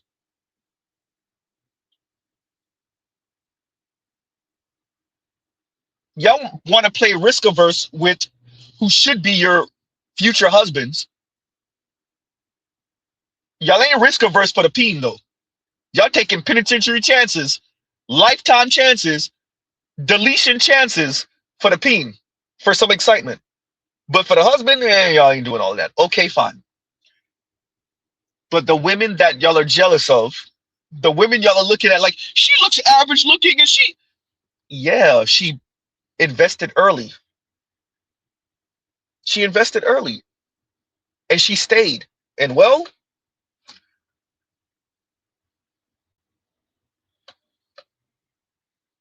Coriella, thank you for the super chat. Thank you for the super chat. All right. I'm gonna get to your super chats in a minute, KMS. And Kunguru says, as basically a blue collar, I can attest women love flexing my competence, but still think they are better than me because she is credentialed. Look, as a fellow blue collar brother, I have run into that a number of times, but I get a bit of leeway because of the way I speak and because of the way I dress out of uniform, right? The way I dress out of uniform and the way I speak, people automatically assume I'm credentialed. It's when I tell them I'm not. That's and by that time, oftentimes we already have spoken about whatever the hell that proves that I know what the hell I be talking about. But I've run into what you're saying, Congru, every once in a while. Especially, and here's the kicker, because I already know it. I already know where you're going with it. Not from men. Not from men, but from women. Not even from credentialed men. But even non-black men, but particularly black men. I have a number of brothers in my comments right now, master's degree. Right now, six-figure earning. Been six-figure earning for a decade plus. We already know I have PhDs that listen in. It's the ladies, particularly black women, who go and challenge you. Huh? And these women don't even know India surpassed China in population.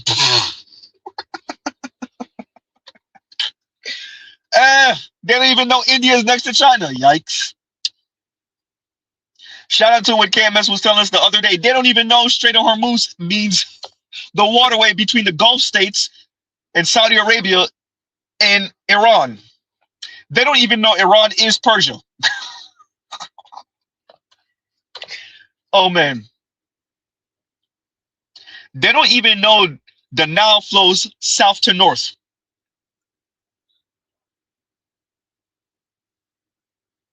They don't even know when we say Upper Egypt and Lower Egypt, it's backwards. Wait a minute, Z. Huh?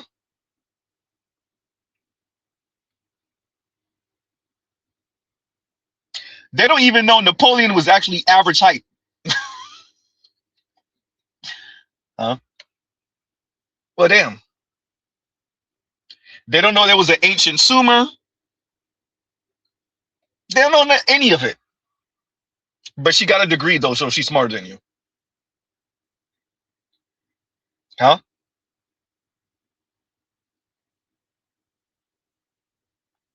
She has a degree, so she's smarter than you. Well, damn.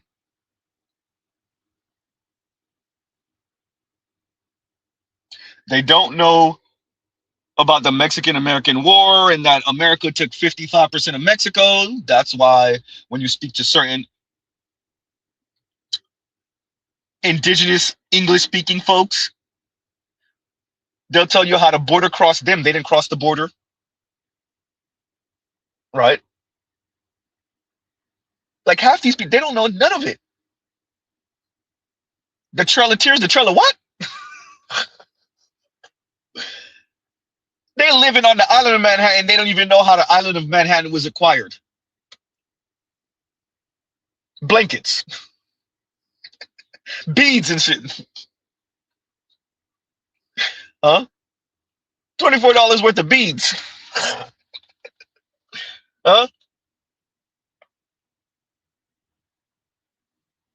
Thank you, Trail. That land was stolen fair and square.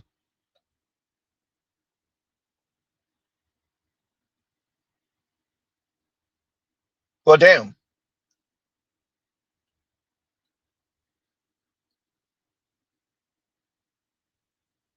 Bible thumping don't know Adam was Chaldean. What's a Chaldees? Huh? Don't even know when we say Abrahamic God, that's Jews, that's Muslims, that's Christians. Don't know about Zoroastrianism, which predates all of them. But Bible thumping like a mug, though. But she got a college degree, so she know more than you.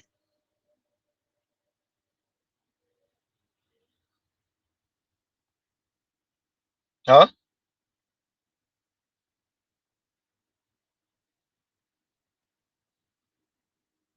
These folks, like, they don't know. And that's, by the way, none of that would actually be the end of the world if she didn't think she knew more than you. She was smarter than you. And what she gleans from that is that she's better than you.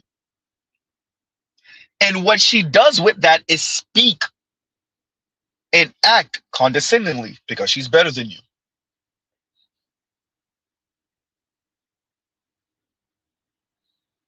Huh?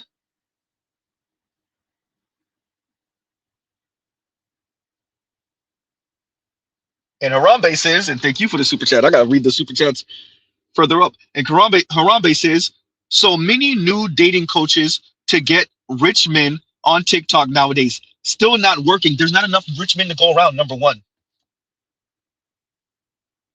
Before we even get to anything else, number one. Number two, this speaks to women's laziness. They're not trying to work. Once again, they're trying to wait at the finish line for first, second, possibly third place. If you're lucky, maybe top 5 people. That's it. For those particular type of women, they're looking to flex on other women. With, look at what I got. A rich man, a baller. Or at least doing well-ish. This is like 120 plus, dude. Huh? Is it all women? No. Even most? No. Not that type of insanity you talking about, Harambe, but it's enough. And it's super public. It's enough. Sizable minority. Huh?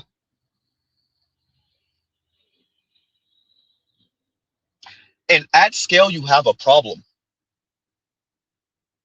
They could talk all this stuff. The dating coaches, these female dating coaches in the On Wars, the little LGBTQ dating coach dude, all that sound good.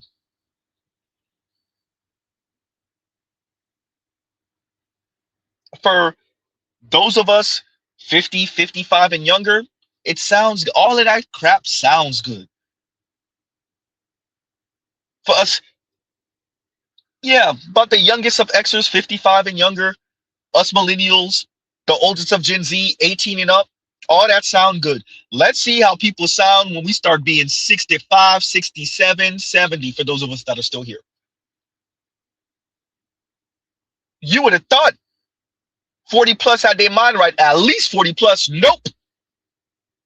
Sound just as insane as evidence of what I played earlier with the 57-year-old white lady. Sound just as insane, delusional with the coke talk as the 28-year-olds and the 32-year-olds.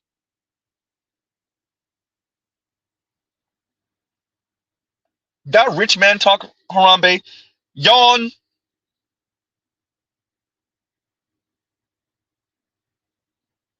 The question then becomes, why would the rich man want you? Your disciplinary problem. Why would the rich man want you? You're overweight. Why would the rich man want you? When you tell him what you're not gonna do. Kayla Nicole, ooh, goddamn. Ooh, god damn it, Z.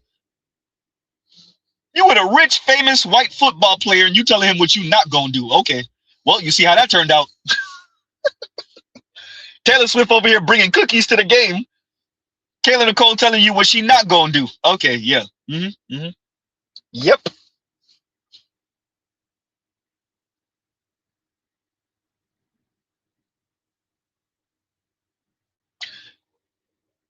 As evidence, and I'm gonna have to link it.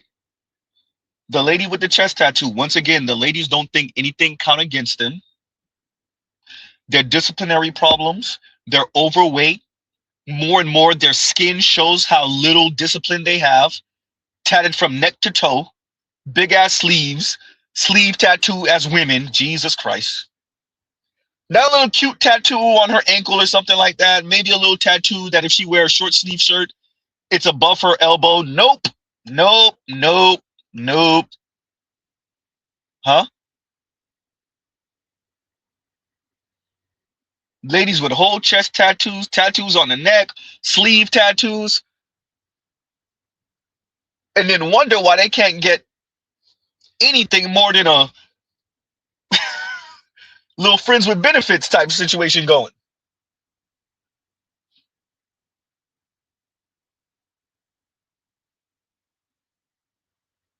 Ladies, you have your autonomy. You have your individuality. You have your freedom. But the men don't have to like how you move. And the men not liking how you move at scale means that you get to be single at scale. And tell us how much you love your autonomy and your singleness. Cope talk. And Harambe, thank you for the super chat. Thank you for the super chat. Cope talk. Huh? And KMS says, and thank you for the super chat. He's just a carpenter. I heard his dad was a big deal, though. Modern women looking at Jesus' dating profile say that. And they are going to miss the forest for the trees. They're going to miss it. At scale, the ladies are going to miss it. And I blame the technocrats. I blame the teachers. I blame the professors. I blame these women's mothers and fathers. Right? I blame many of the air quotes elders, especially the female elders. Why, Z? Because nobody's telling them to pump the brakes. Slow down. You sound stupid. Delusional. Somewhere's KMS saying, go ahead, Z. You sound delusional. That's not going to work for you. The math don't math. What are you talking about? In actuality, what's happening are the air quotes elder women are encouraging the ladies to sound delusional. Huh? As evidenced by a little chart that I put together. So allow me to present them to you. Gentlemen, I want you to pay close attention to what she is not saying. Let's see if you catch it. Okay, so now the chart, and I hope you can see this pretty well. So anyway, I've got a couple situations at the top. First one, I get remarried. Second one, I stay single. All right, and then here we've got status and whether or not I die alone. So here, in the remarried situation, status here is we're happy and I die first. Nope, I don't die alone. Okay, so second one, I'm happy and he dies first. Look, yep, I'm dying alone. Okay, third one, we are unhappy and we get divorced. Yep, I'm dying alone then. And then fourth, we are unhappy and we stay married. And in this case, who knows? Maybe he'll take care of me, maybe he won't. All right, so now over here in this column, if I stay single, status, I have no community. I don't build my tribe, my people. Yep, I'm dying alone. And then here, I do build my people. No, not dying alone. So how does this turn out? Okay, so if I get remarried, statistically, in these scenarios, I have a 50 to 75% chance of dying alone. Got it? Okay, and if I stay single in these two scenarios, I have a 50% chance of dying alone. So really, best case scenario, my chance of dying alone is the same. But I actually have a slightly higher chance, I would say, of not dying alone if I stay single, because here I have a choice. This is up to me. I can't control a lot of this. I can't control who dies first. I can't foresee if we're going to be happy together. But I can control whether I build my people. Boom! There it is. Why is her stay single list full of community, but her remarry list isn't? Her single life fantasy includes build my... This is coming from a 57-year-old, everyone. A 57-year-old. Cope talk. Huh? I want y'all to appreciate she's 57 years old, essentially sounding well. And stuff, yes. I've made a lot of contradictory videos because this whole account has been a stream of authentic consciousness. It has just been me showing up at whatever phase that I'm at in my life, honestly, as a coping mechanism. We know she coping at nearly 60. Huh? And Gitmo says, and thank you for the super chat. Explore the anger of blue collar women. Are you asking me to look that up, or is that, are we saying blue collar women are angry too? Because I mean, yeah, maybe for some, for a lot, for many, right? Need some clarification, sir. Need some clarification. And thank you for the super chat, Gitmo. Thank you for the super chat. Right? Yeah, should be about time for her to be a granny. 57, right? She should be about she should be a granny either now or within the next few years. Let's say her child decided to extend years in college and maybe in the next couple years get married and have a kid. She should be getting ready to be a granny within the next 3 to 5 years ish. And this lady is childless, from my understanding. No man, 57. Oh no, she is childless. Childless, no man.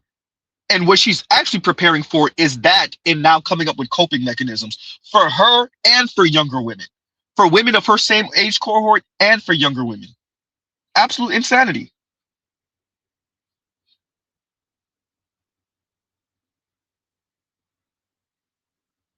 And Lurley says, and let me know if I pronounced that correctly, says, how do you, yeah, I remember this. How do you write women so well? I think of a man and I take away reason and accountability. Say that.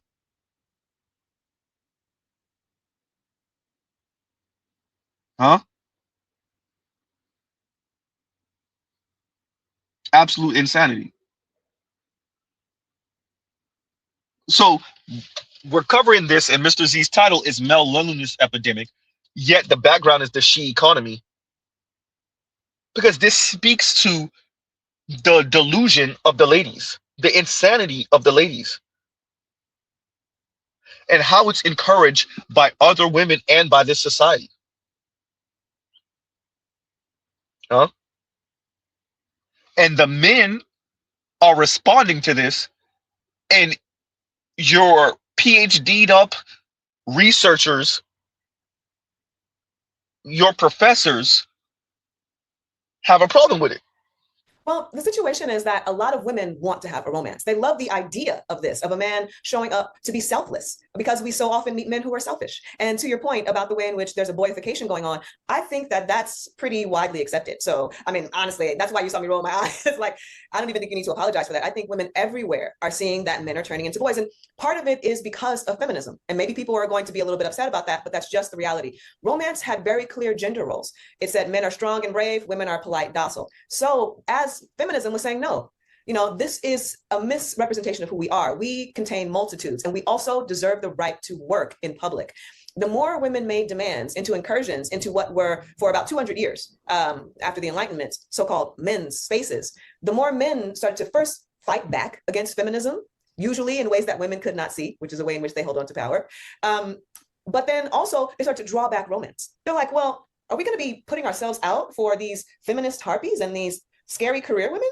No, we want polite, quiet women these are the ones who restore our classic sense of manhood. And so there is a lot of fraught and contentious, I think, interactions happening between men and women, because men have always maintained the kind of woman that they want in the aggregate. It's not every single man, right? Whereas women increasingly are saying, we refuse to occupy those roles. They don't need. Yawn. Shout out to Indigo Flow. This is men saying we don't have to play that game. If we see you as shrewd feminist harpies, that's what it is. And you're not going to change our appetite. For decades now, that has been the goal. Your everyday man gets overweight, shrewd, mean, rude, asshole, radical feminist. The only thing she liked peeing. That's the only thing. Your everyday woman walking around is 1970s radical feminist level. The only difference is maybe she's not into same-sex loving activity. And if you're looking at the Black community, there's a chance that she is. That she engages in that. So no, Dr. Sabrina Strings, we don't want radical feminists. You're right. We don't want radical feminists who might have a proclivity to go munch on another woman every once in a while.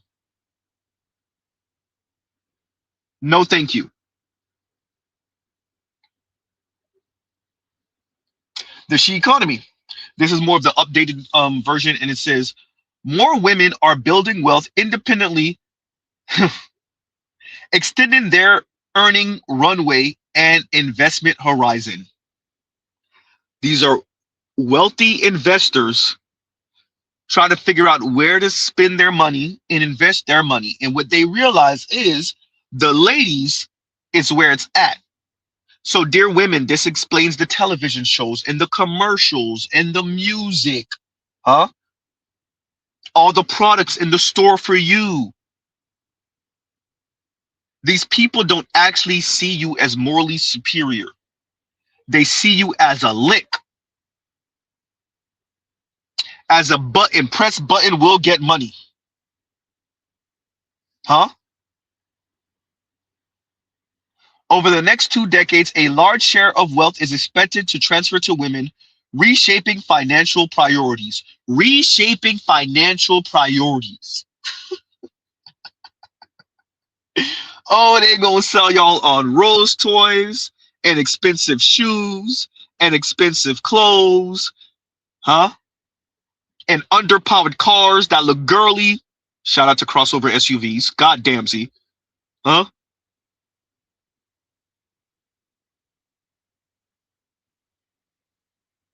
And single bachelorette pads, etc., etc. Huh? Investing in the she economy can include adding portfolio exposure to companies that create inclusive workplaces and products or services that expand women's economic participation and well-being. That's what. See, I want y'all to appreciate this. Just came out, I think, like last year or something like that, or the year before. I've been telling y'all this part of the she economy before I ever read this, because it was a no-brainer.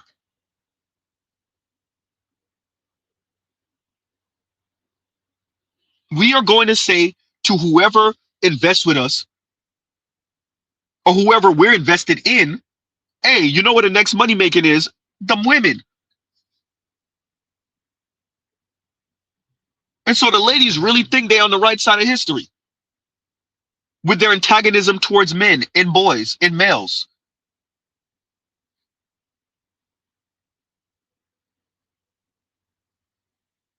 And so y'all got marketing professors like Scott Galloway that don't want to tell y'all, you know, you're the problem, right?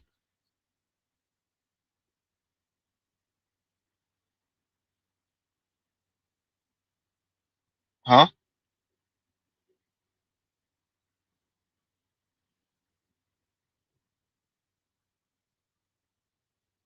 Anyway. Lion said I want pepperoni pizza. Say that. Huh? Telescope says the she economy is an up. It kind of is. No, not even kind of. It is. Yeah, it is.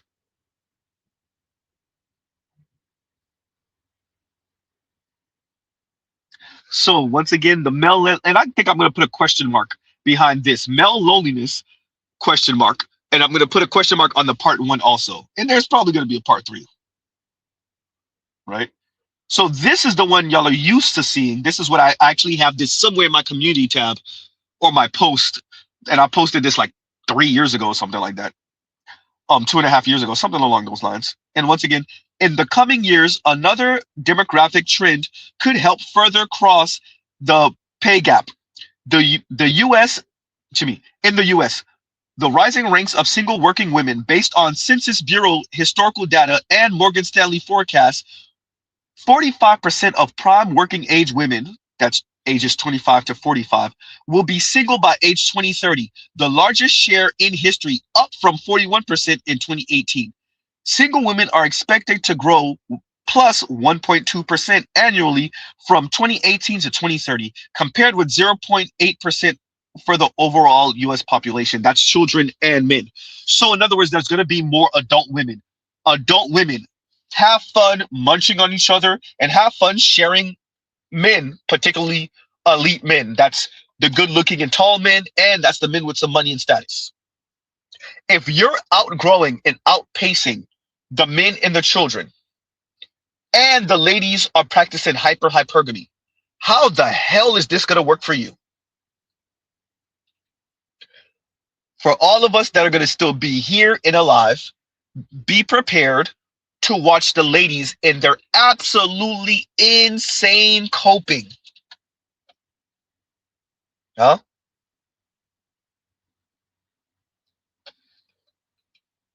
If single women's population are going to outgrow married women, single men, huh? If it's supposed to outgrow, outpace, well, it's going to be fascinating watching y'all cope.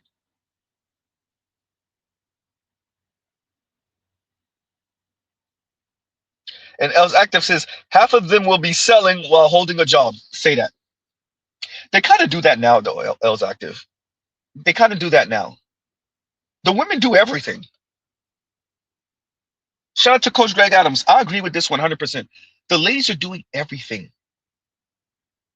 They got a boyfriend, they got a side dude, and they selling vagina. Not to the side dude, to another dude. Huh?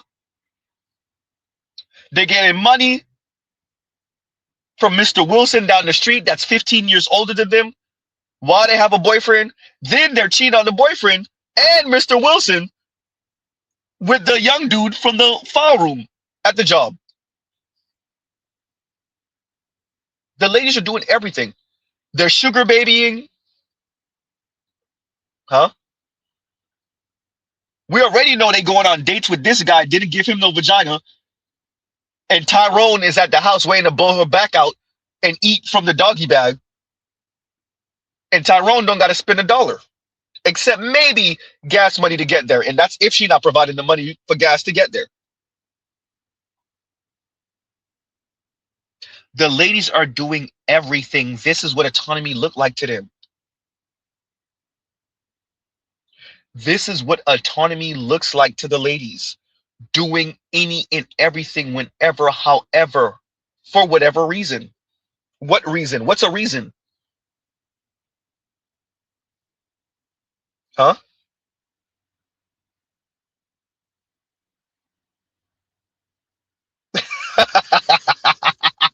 And Get Mo says, like I said, it's gonna be Hunger Games, young ladies. Are you ready to die for your district? That's hysterical, right? Say that. And Longo says that would kind of explain the STI explosion in certain cities. Look at you, Houston. Looking at you, Houston. Look, especially amongst women, remember the women are the ones carrying those itchy scratchies. They're the ones who's outpacing the men for the itchy scratchy because they doing whatever and they're sharing men. I would argue why. First, we already know men have a natural resistance to some of these things. That doesn't mean y'all go out here raw dogging with it. So that's number one. But number two is because if a man has the itchy scratchy and 3 or 4 of the women are sharing this dude, whether knowingly or unknowingly, they're more likely to get it. And the men that they're not having triple X fun with are less likely to get it. Huh? That part too. And Getmo says they're sharing men and sharing each other.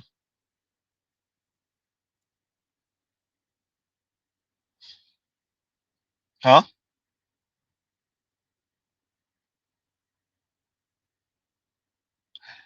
No Hero says wives selling box between getting home from work. That's a thing. Huh? That's a thing.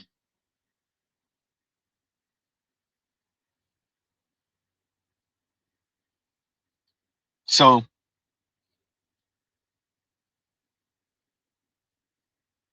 and I have this on the background. Why did I keep this on the background? But it's accurate.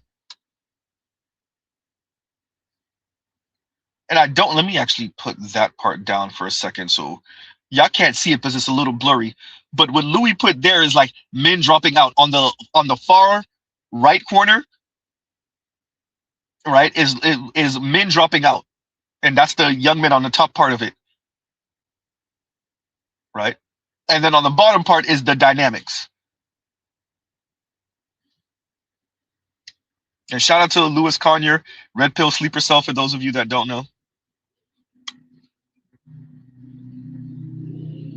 No?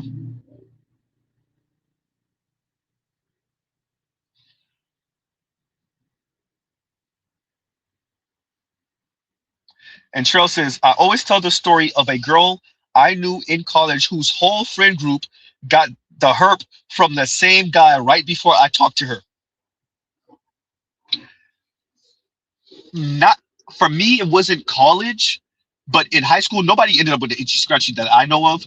But around my college years, a few years out of high school, I do recall one brother who graduated high school the year after me.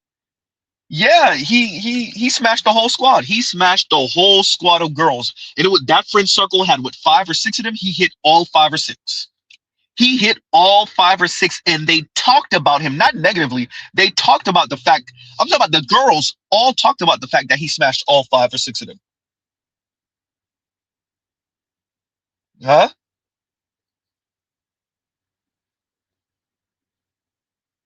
Let's be very clear. Those same ladies, how many of them? Well, I didn't keep up with any of them. I don't know if any of them are married. I know 2 of them have a kid, at least one. Now, but not from him though, not from him. But those are the same women, and one of them was ADOS. The others were Caribbean, if I remember correctly. One of them was ADOS. But those same women turn around and want to be married. Eventually, they want a man to take, and like, should I really hold you to youthful indiscretion when you were like 21, 22? 20, 21, 22? With that, ladies do this. The word gets around. And then the ladies have a problem with the men saying, yeah, about that. See, the way my standards work is no. Huh?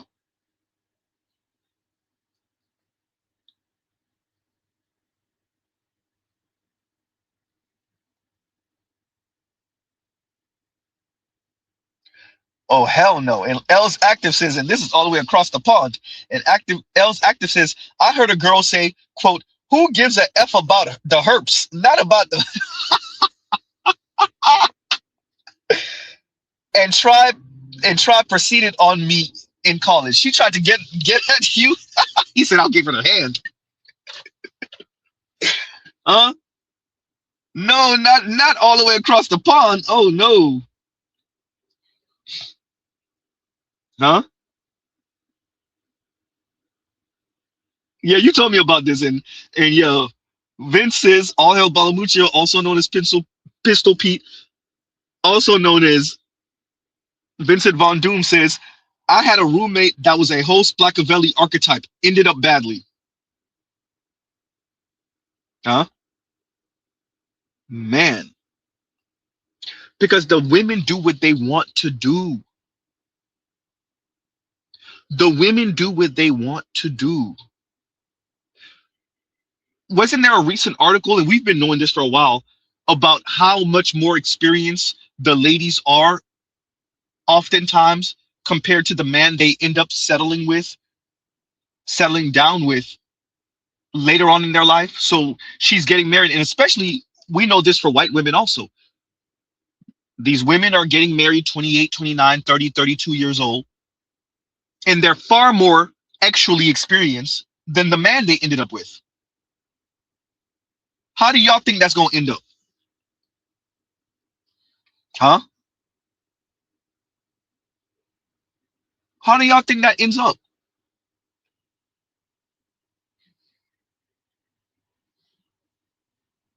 Oh, man.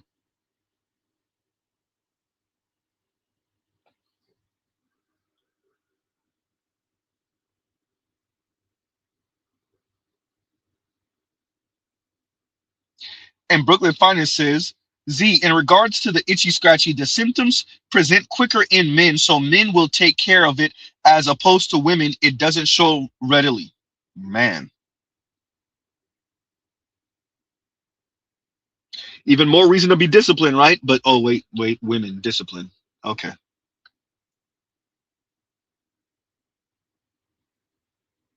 Huh?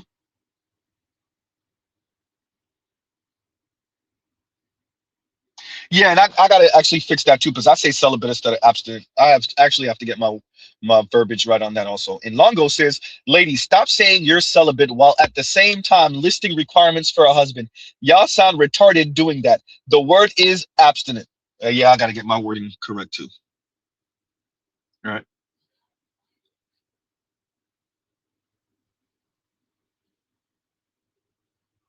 Man, the she economy, everyone. The she economy. It's not simply about the money. It's everything else. If the ladies are going to increasingly put their bar to the moon for companionship and for the vagina, the men will move accordingly. Your everyday men will get in where he could fit in, giggity. Your elite men, that's the good-looking, tall, muscular elite men, and the rich and successful men with status elite men, are also going to move accordingly. They're going to be the ones with rosters. Shout out to the ladies talking about, oh, I got a roster. Cut the fake-ass female empowerment crap out. The men are the one with rosters, particularly the elite men. Huh? And we know it because women are actually saying that. What do you mean, Z? We're going to play it again. There's like, you know how people are outside and they ask women like questions or whatever, just walking past. So they've been asking this question, and they asked a woman on the podcast recently, would you rather be a side chick to a athlete, like a current athlete, or would you rather be married to a plumber? And so she answered like, that's really hard. Mm-hmm. And Tony Baker responded to it and was like, shut the hell up. He's like, I'm so sick of these conversations. Like, why is that even hard to answer, right? Like, you would rather be a side chick to Stephon Diggs than be a married to a plumber who can actually have a successful plumbing. Plumbers make money. I hope y'all know that. Plumbers can have it's not an attractive job, but there's a thing now where women are like, I only want a man with an attractive job.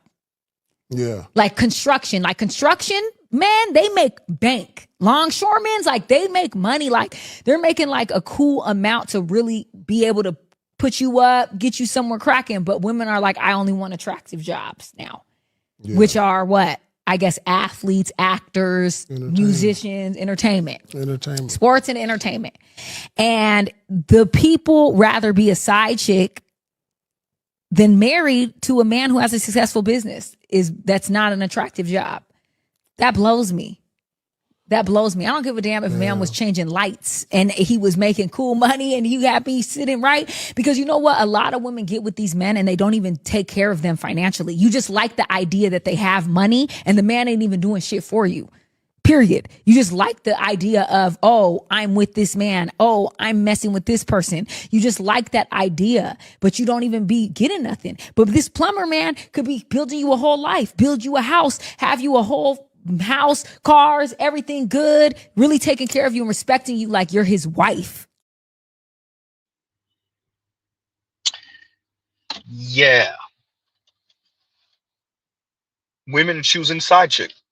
And that's okay. If I want to be very clear for any technocrat or anyone of note that listens to this, if what we are saying to everyday men is we are returning to a world where we will have figurative kings and lords who get all the ladies, all the attention, all the vagina, have all the kids, and everybody else, all the other 80% of men, get in where you fit in. Definitely for the bottom 60% of men, good luck. I want everyone to prepare for that world. The elites will be okay, because they're always okay until the guillotines come out. But for that kind of buffer class between the super elites and your everyday man, good luck, because you don't have a private jet or a bunker or a helicopter. Good luck. Huh?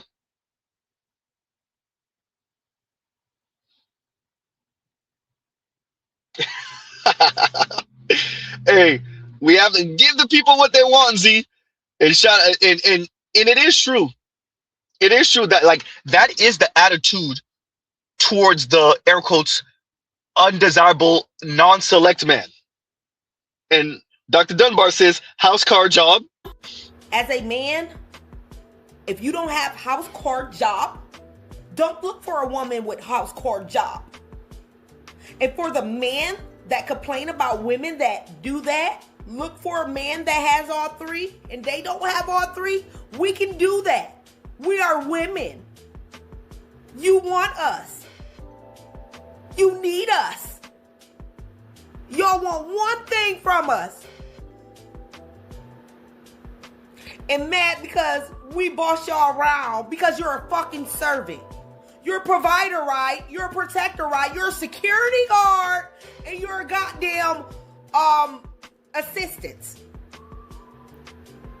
Know your place.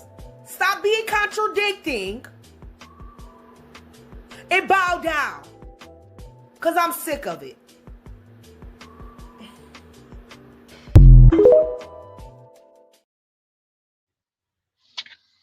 Mr. Z will argue that is one of the realest videos ever posted on the internet, ever in internet history. Goddamn, Z, is that serious? Ever in internet history.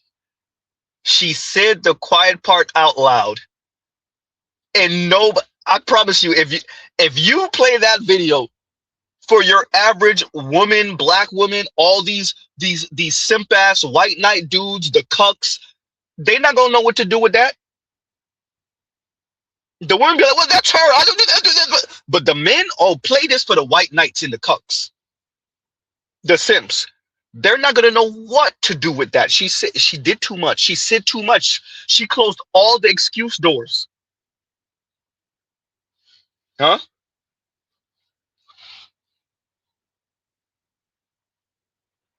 Yeah. And else actresses, status groupies. That is what we're saying. And I would argue throughout human history, the women have been status groupies. That's to be expected. But we built a world post Enlightenment period where you can't have kings and lords with 5 and 6 and 7 different women and other men with nothing. Post Enlightenment period, we built a different world than that. The industrial age is different than that. Post-industrialism, actually during the industrialism, post-industrialism, you can't have that world anymore. And for those who's still going to allow for that, or even worse, push for that, well, deal with the consequences. The men don't have to participate. The non-select man doesn't have to That is Dr. Richard Reeves, and quite frankly, the Brookings Institute and your everyday technocrat. That's their problem. How do we get the men to still do without guarantee of children and female companionship and intimacy and romance? You can't. You can't. Good luck trying, though. The women can hold a vagina hostage to the average man. Good luck in that world. That's for the women and for the technocrats.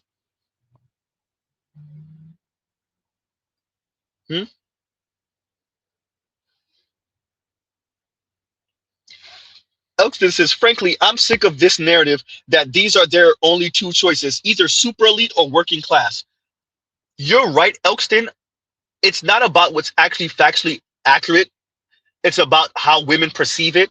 And the way the women perceive it is either, and I used to have it in my post. I'm gonna bring it back up, actually. I'm gonna post it again, and then I'm gonna use it in on my streams. The women think that they're either gonna be toiling, like what 50-50 looks like, is that she's toiling and she's working herself to the bone for a man who's going to be asking her for vagina every day when she come home, even though he didn't wash the dishes, he didn't wash his ass, he didn't do anything. So in their mind, it's either she's going to be toiling every day, all day for a loser ass man who has her busting her ass, whether he is or not, or she ends up with an elite man that makes her kept. Like, I know I sound hyperbolic, and it is a bit hyperbolic, but that is how the ladies perceive it. So you're right, Elkston. But increasingly, the ladies are not saying it, but they're showing it. If she has to lift a finger, she reserves the right to show you her ass. And not in the giggity way either. Huh?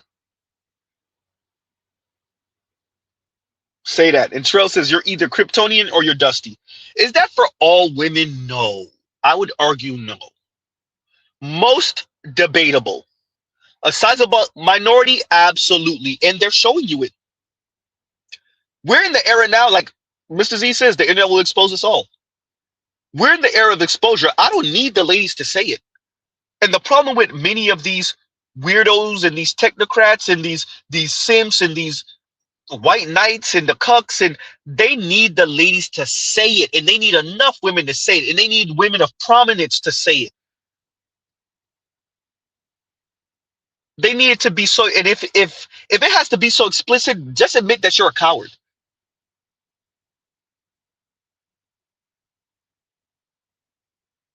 If you need the Harvard graduate to say it, then just admit that you're a coward. If you need the famous women and the rich women and the highly educated women to say it, then just admit that you're a coward. Like, I price my vagina, my companionship out the game. I don't want to have children unless I'm kept, or unless I earn really good money for white collar work, and I have crazy status, and the man I'm married to has crazy status, and then yeah, maybe then he can earn less than me. Like, if you're waiting for the women to be that explicit, then admit you're a coward and get out the conversation.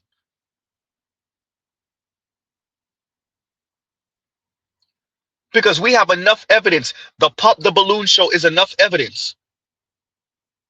Huh?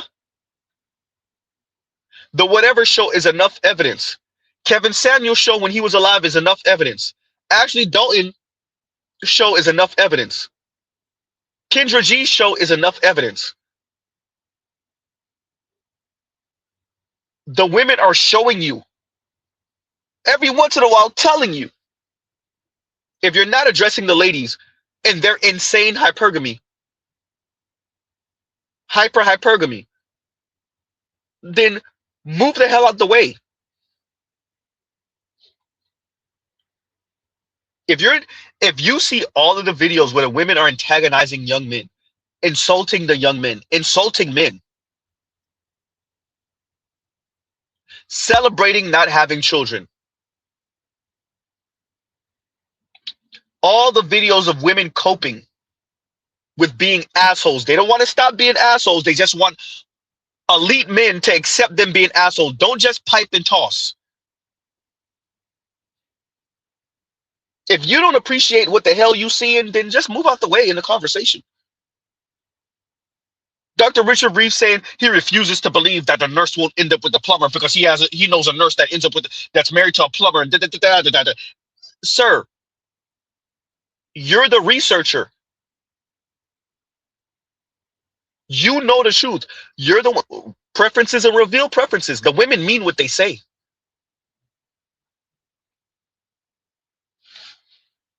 Say that, KMS, and KMS says Chris Brown concerts are enough evidence. Ladies are breaking up relationships for $1,000 photo with Chris Brown that they're going to be worshiping at for the rest of their life.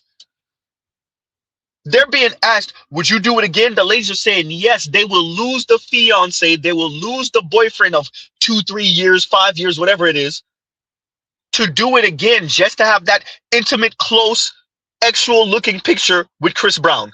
That set them back $1,200. She had to pay $1,100 or $1,200 to take the picture with Chris Brown. She got Chris Brown over there holding her close, groping her. By the way, she wanted it that way. He asked.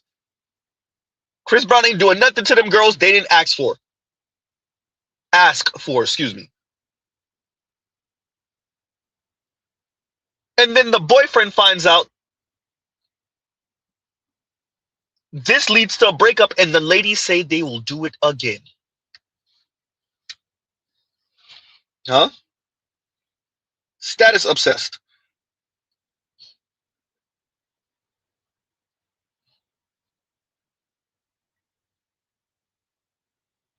This is the ladies.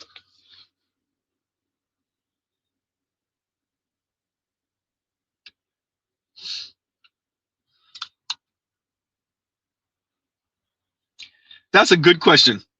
And from Africa Came says, if Melinda Gates gave you $1 million, would you delete your channel and turn it into FD Signifier Hysterical? No. No.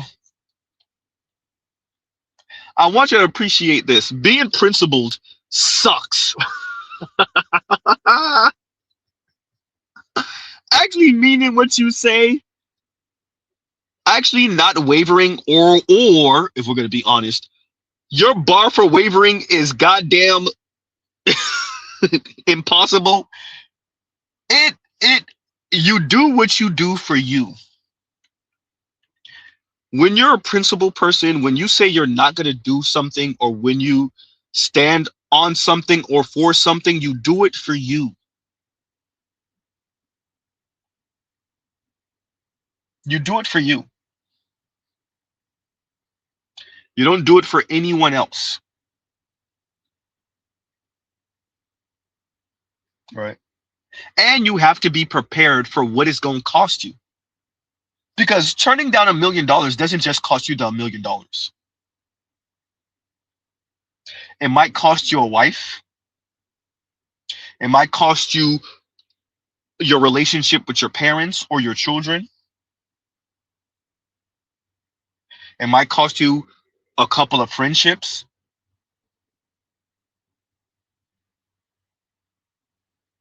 Because if you turn down $1 million and people got wind that you turned down $1 million, how your wife gonna look at you, your girlfriend? Huh? How are your kids gonna look at you, especially as they get older? right? So it's not just $1 million. How are you going to look at you in 5 years, 10 years, 15 years? Especially if times got hard, you came on some financial difficulty. How are you going to look at you?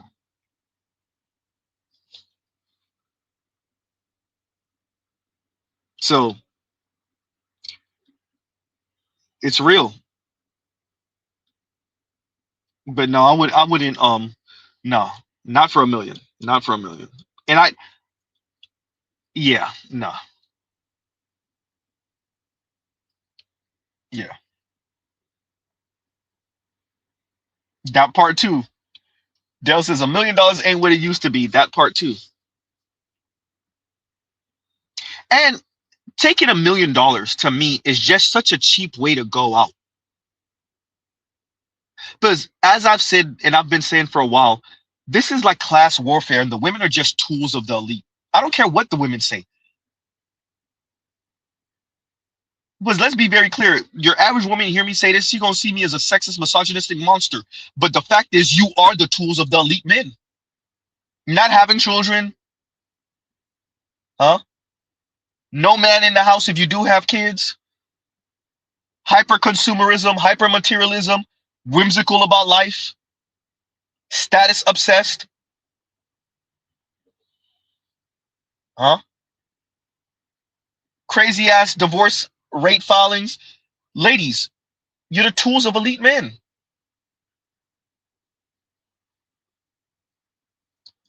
And Mr. Z accepting $1 million to push the same narrative that's going to continue that. Yeah, it's not enough. It's simply not enough.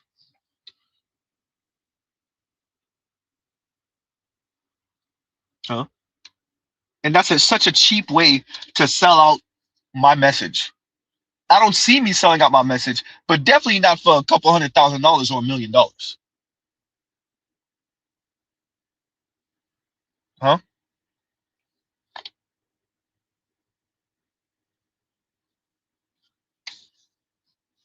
Man.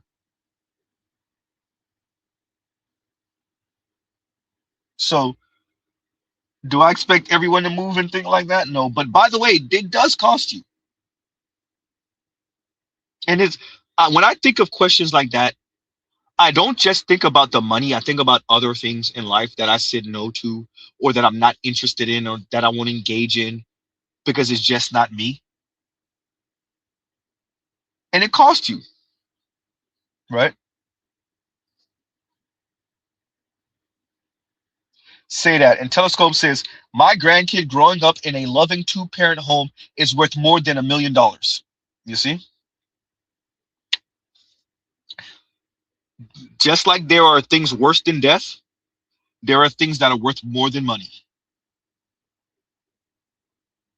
Right? So, on that note, y'all, the Z got things to do. We're going to try to do a panel discussion tomorrow on this subject, but I'm going to open it up, and we're real freestyle, but we'll start off with this. But on that note, everyone, Mr. Z got things to do. So we will pause right here. Love, peace, and chicken grease. Right? Y'all go check out other Black Manosphere content, other non-Manosphere content. Shout out to the replay gang. Hype button, thank you button, please and thank you. Yeah, and for all the members, thank you for y'all messages and stuff. For all of you that are not members, you might want to get on that. Thank you to all the members for your emails and your messages and everything. So we'll get to it. There's a number of you I got to get in contact with, right? So yeah. And once again, on that note, we will end right here. And y'all have a great rest of y'all day. Mr. Z out.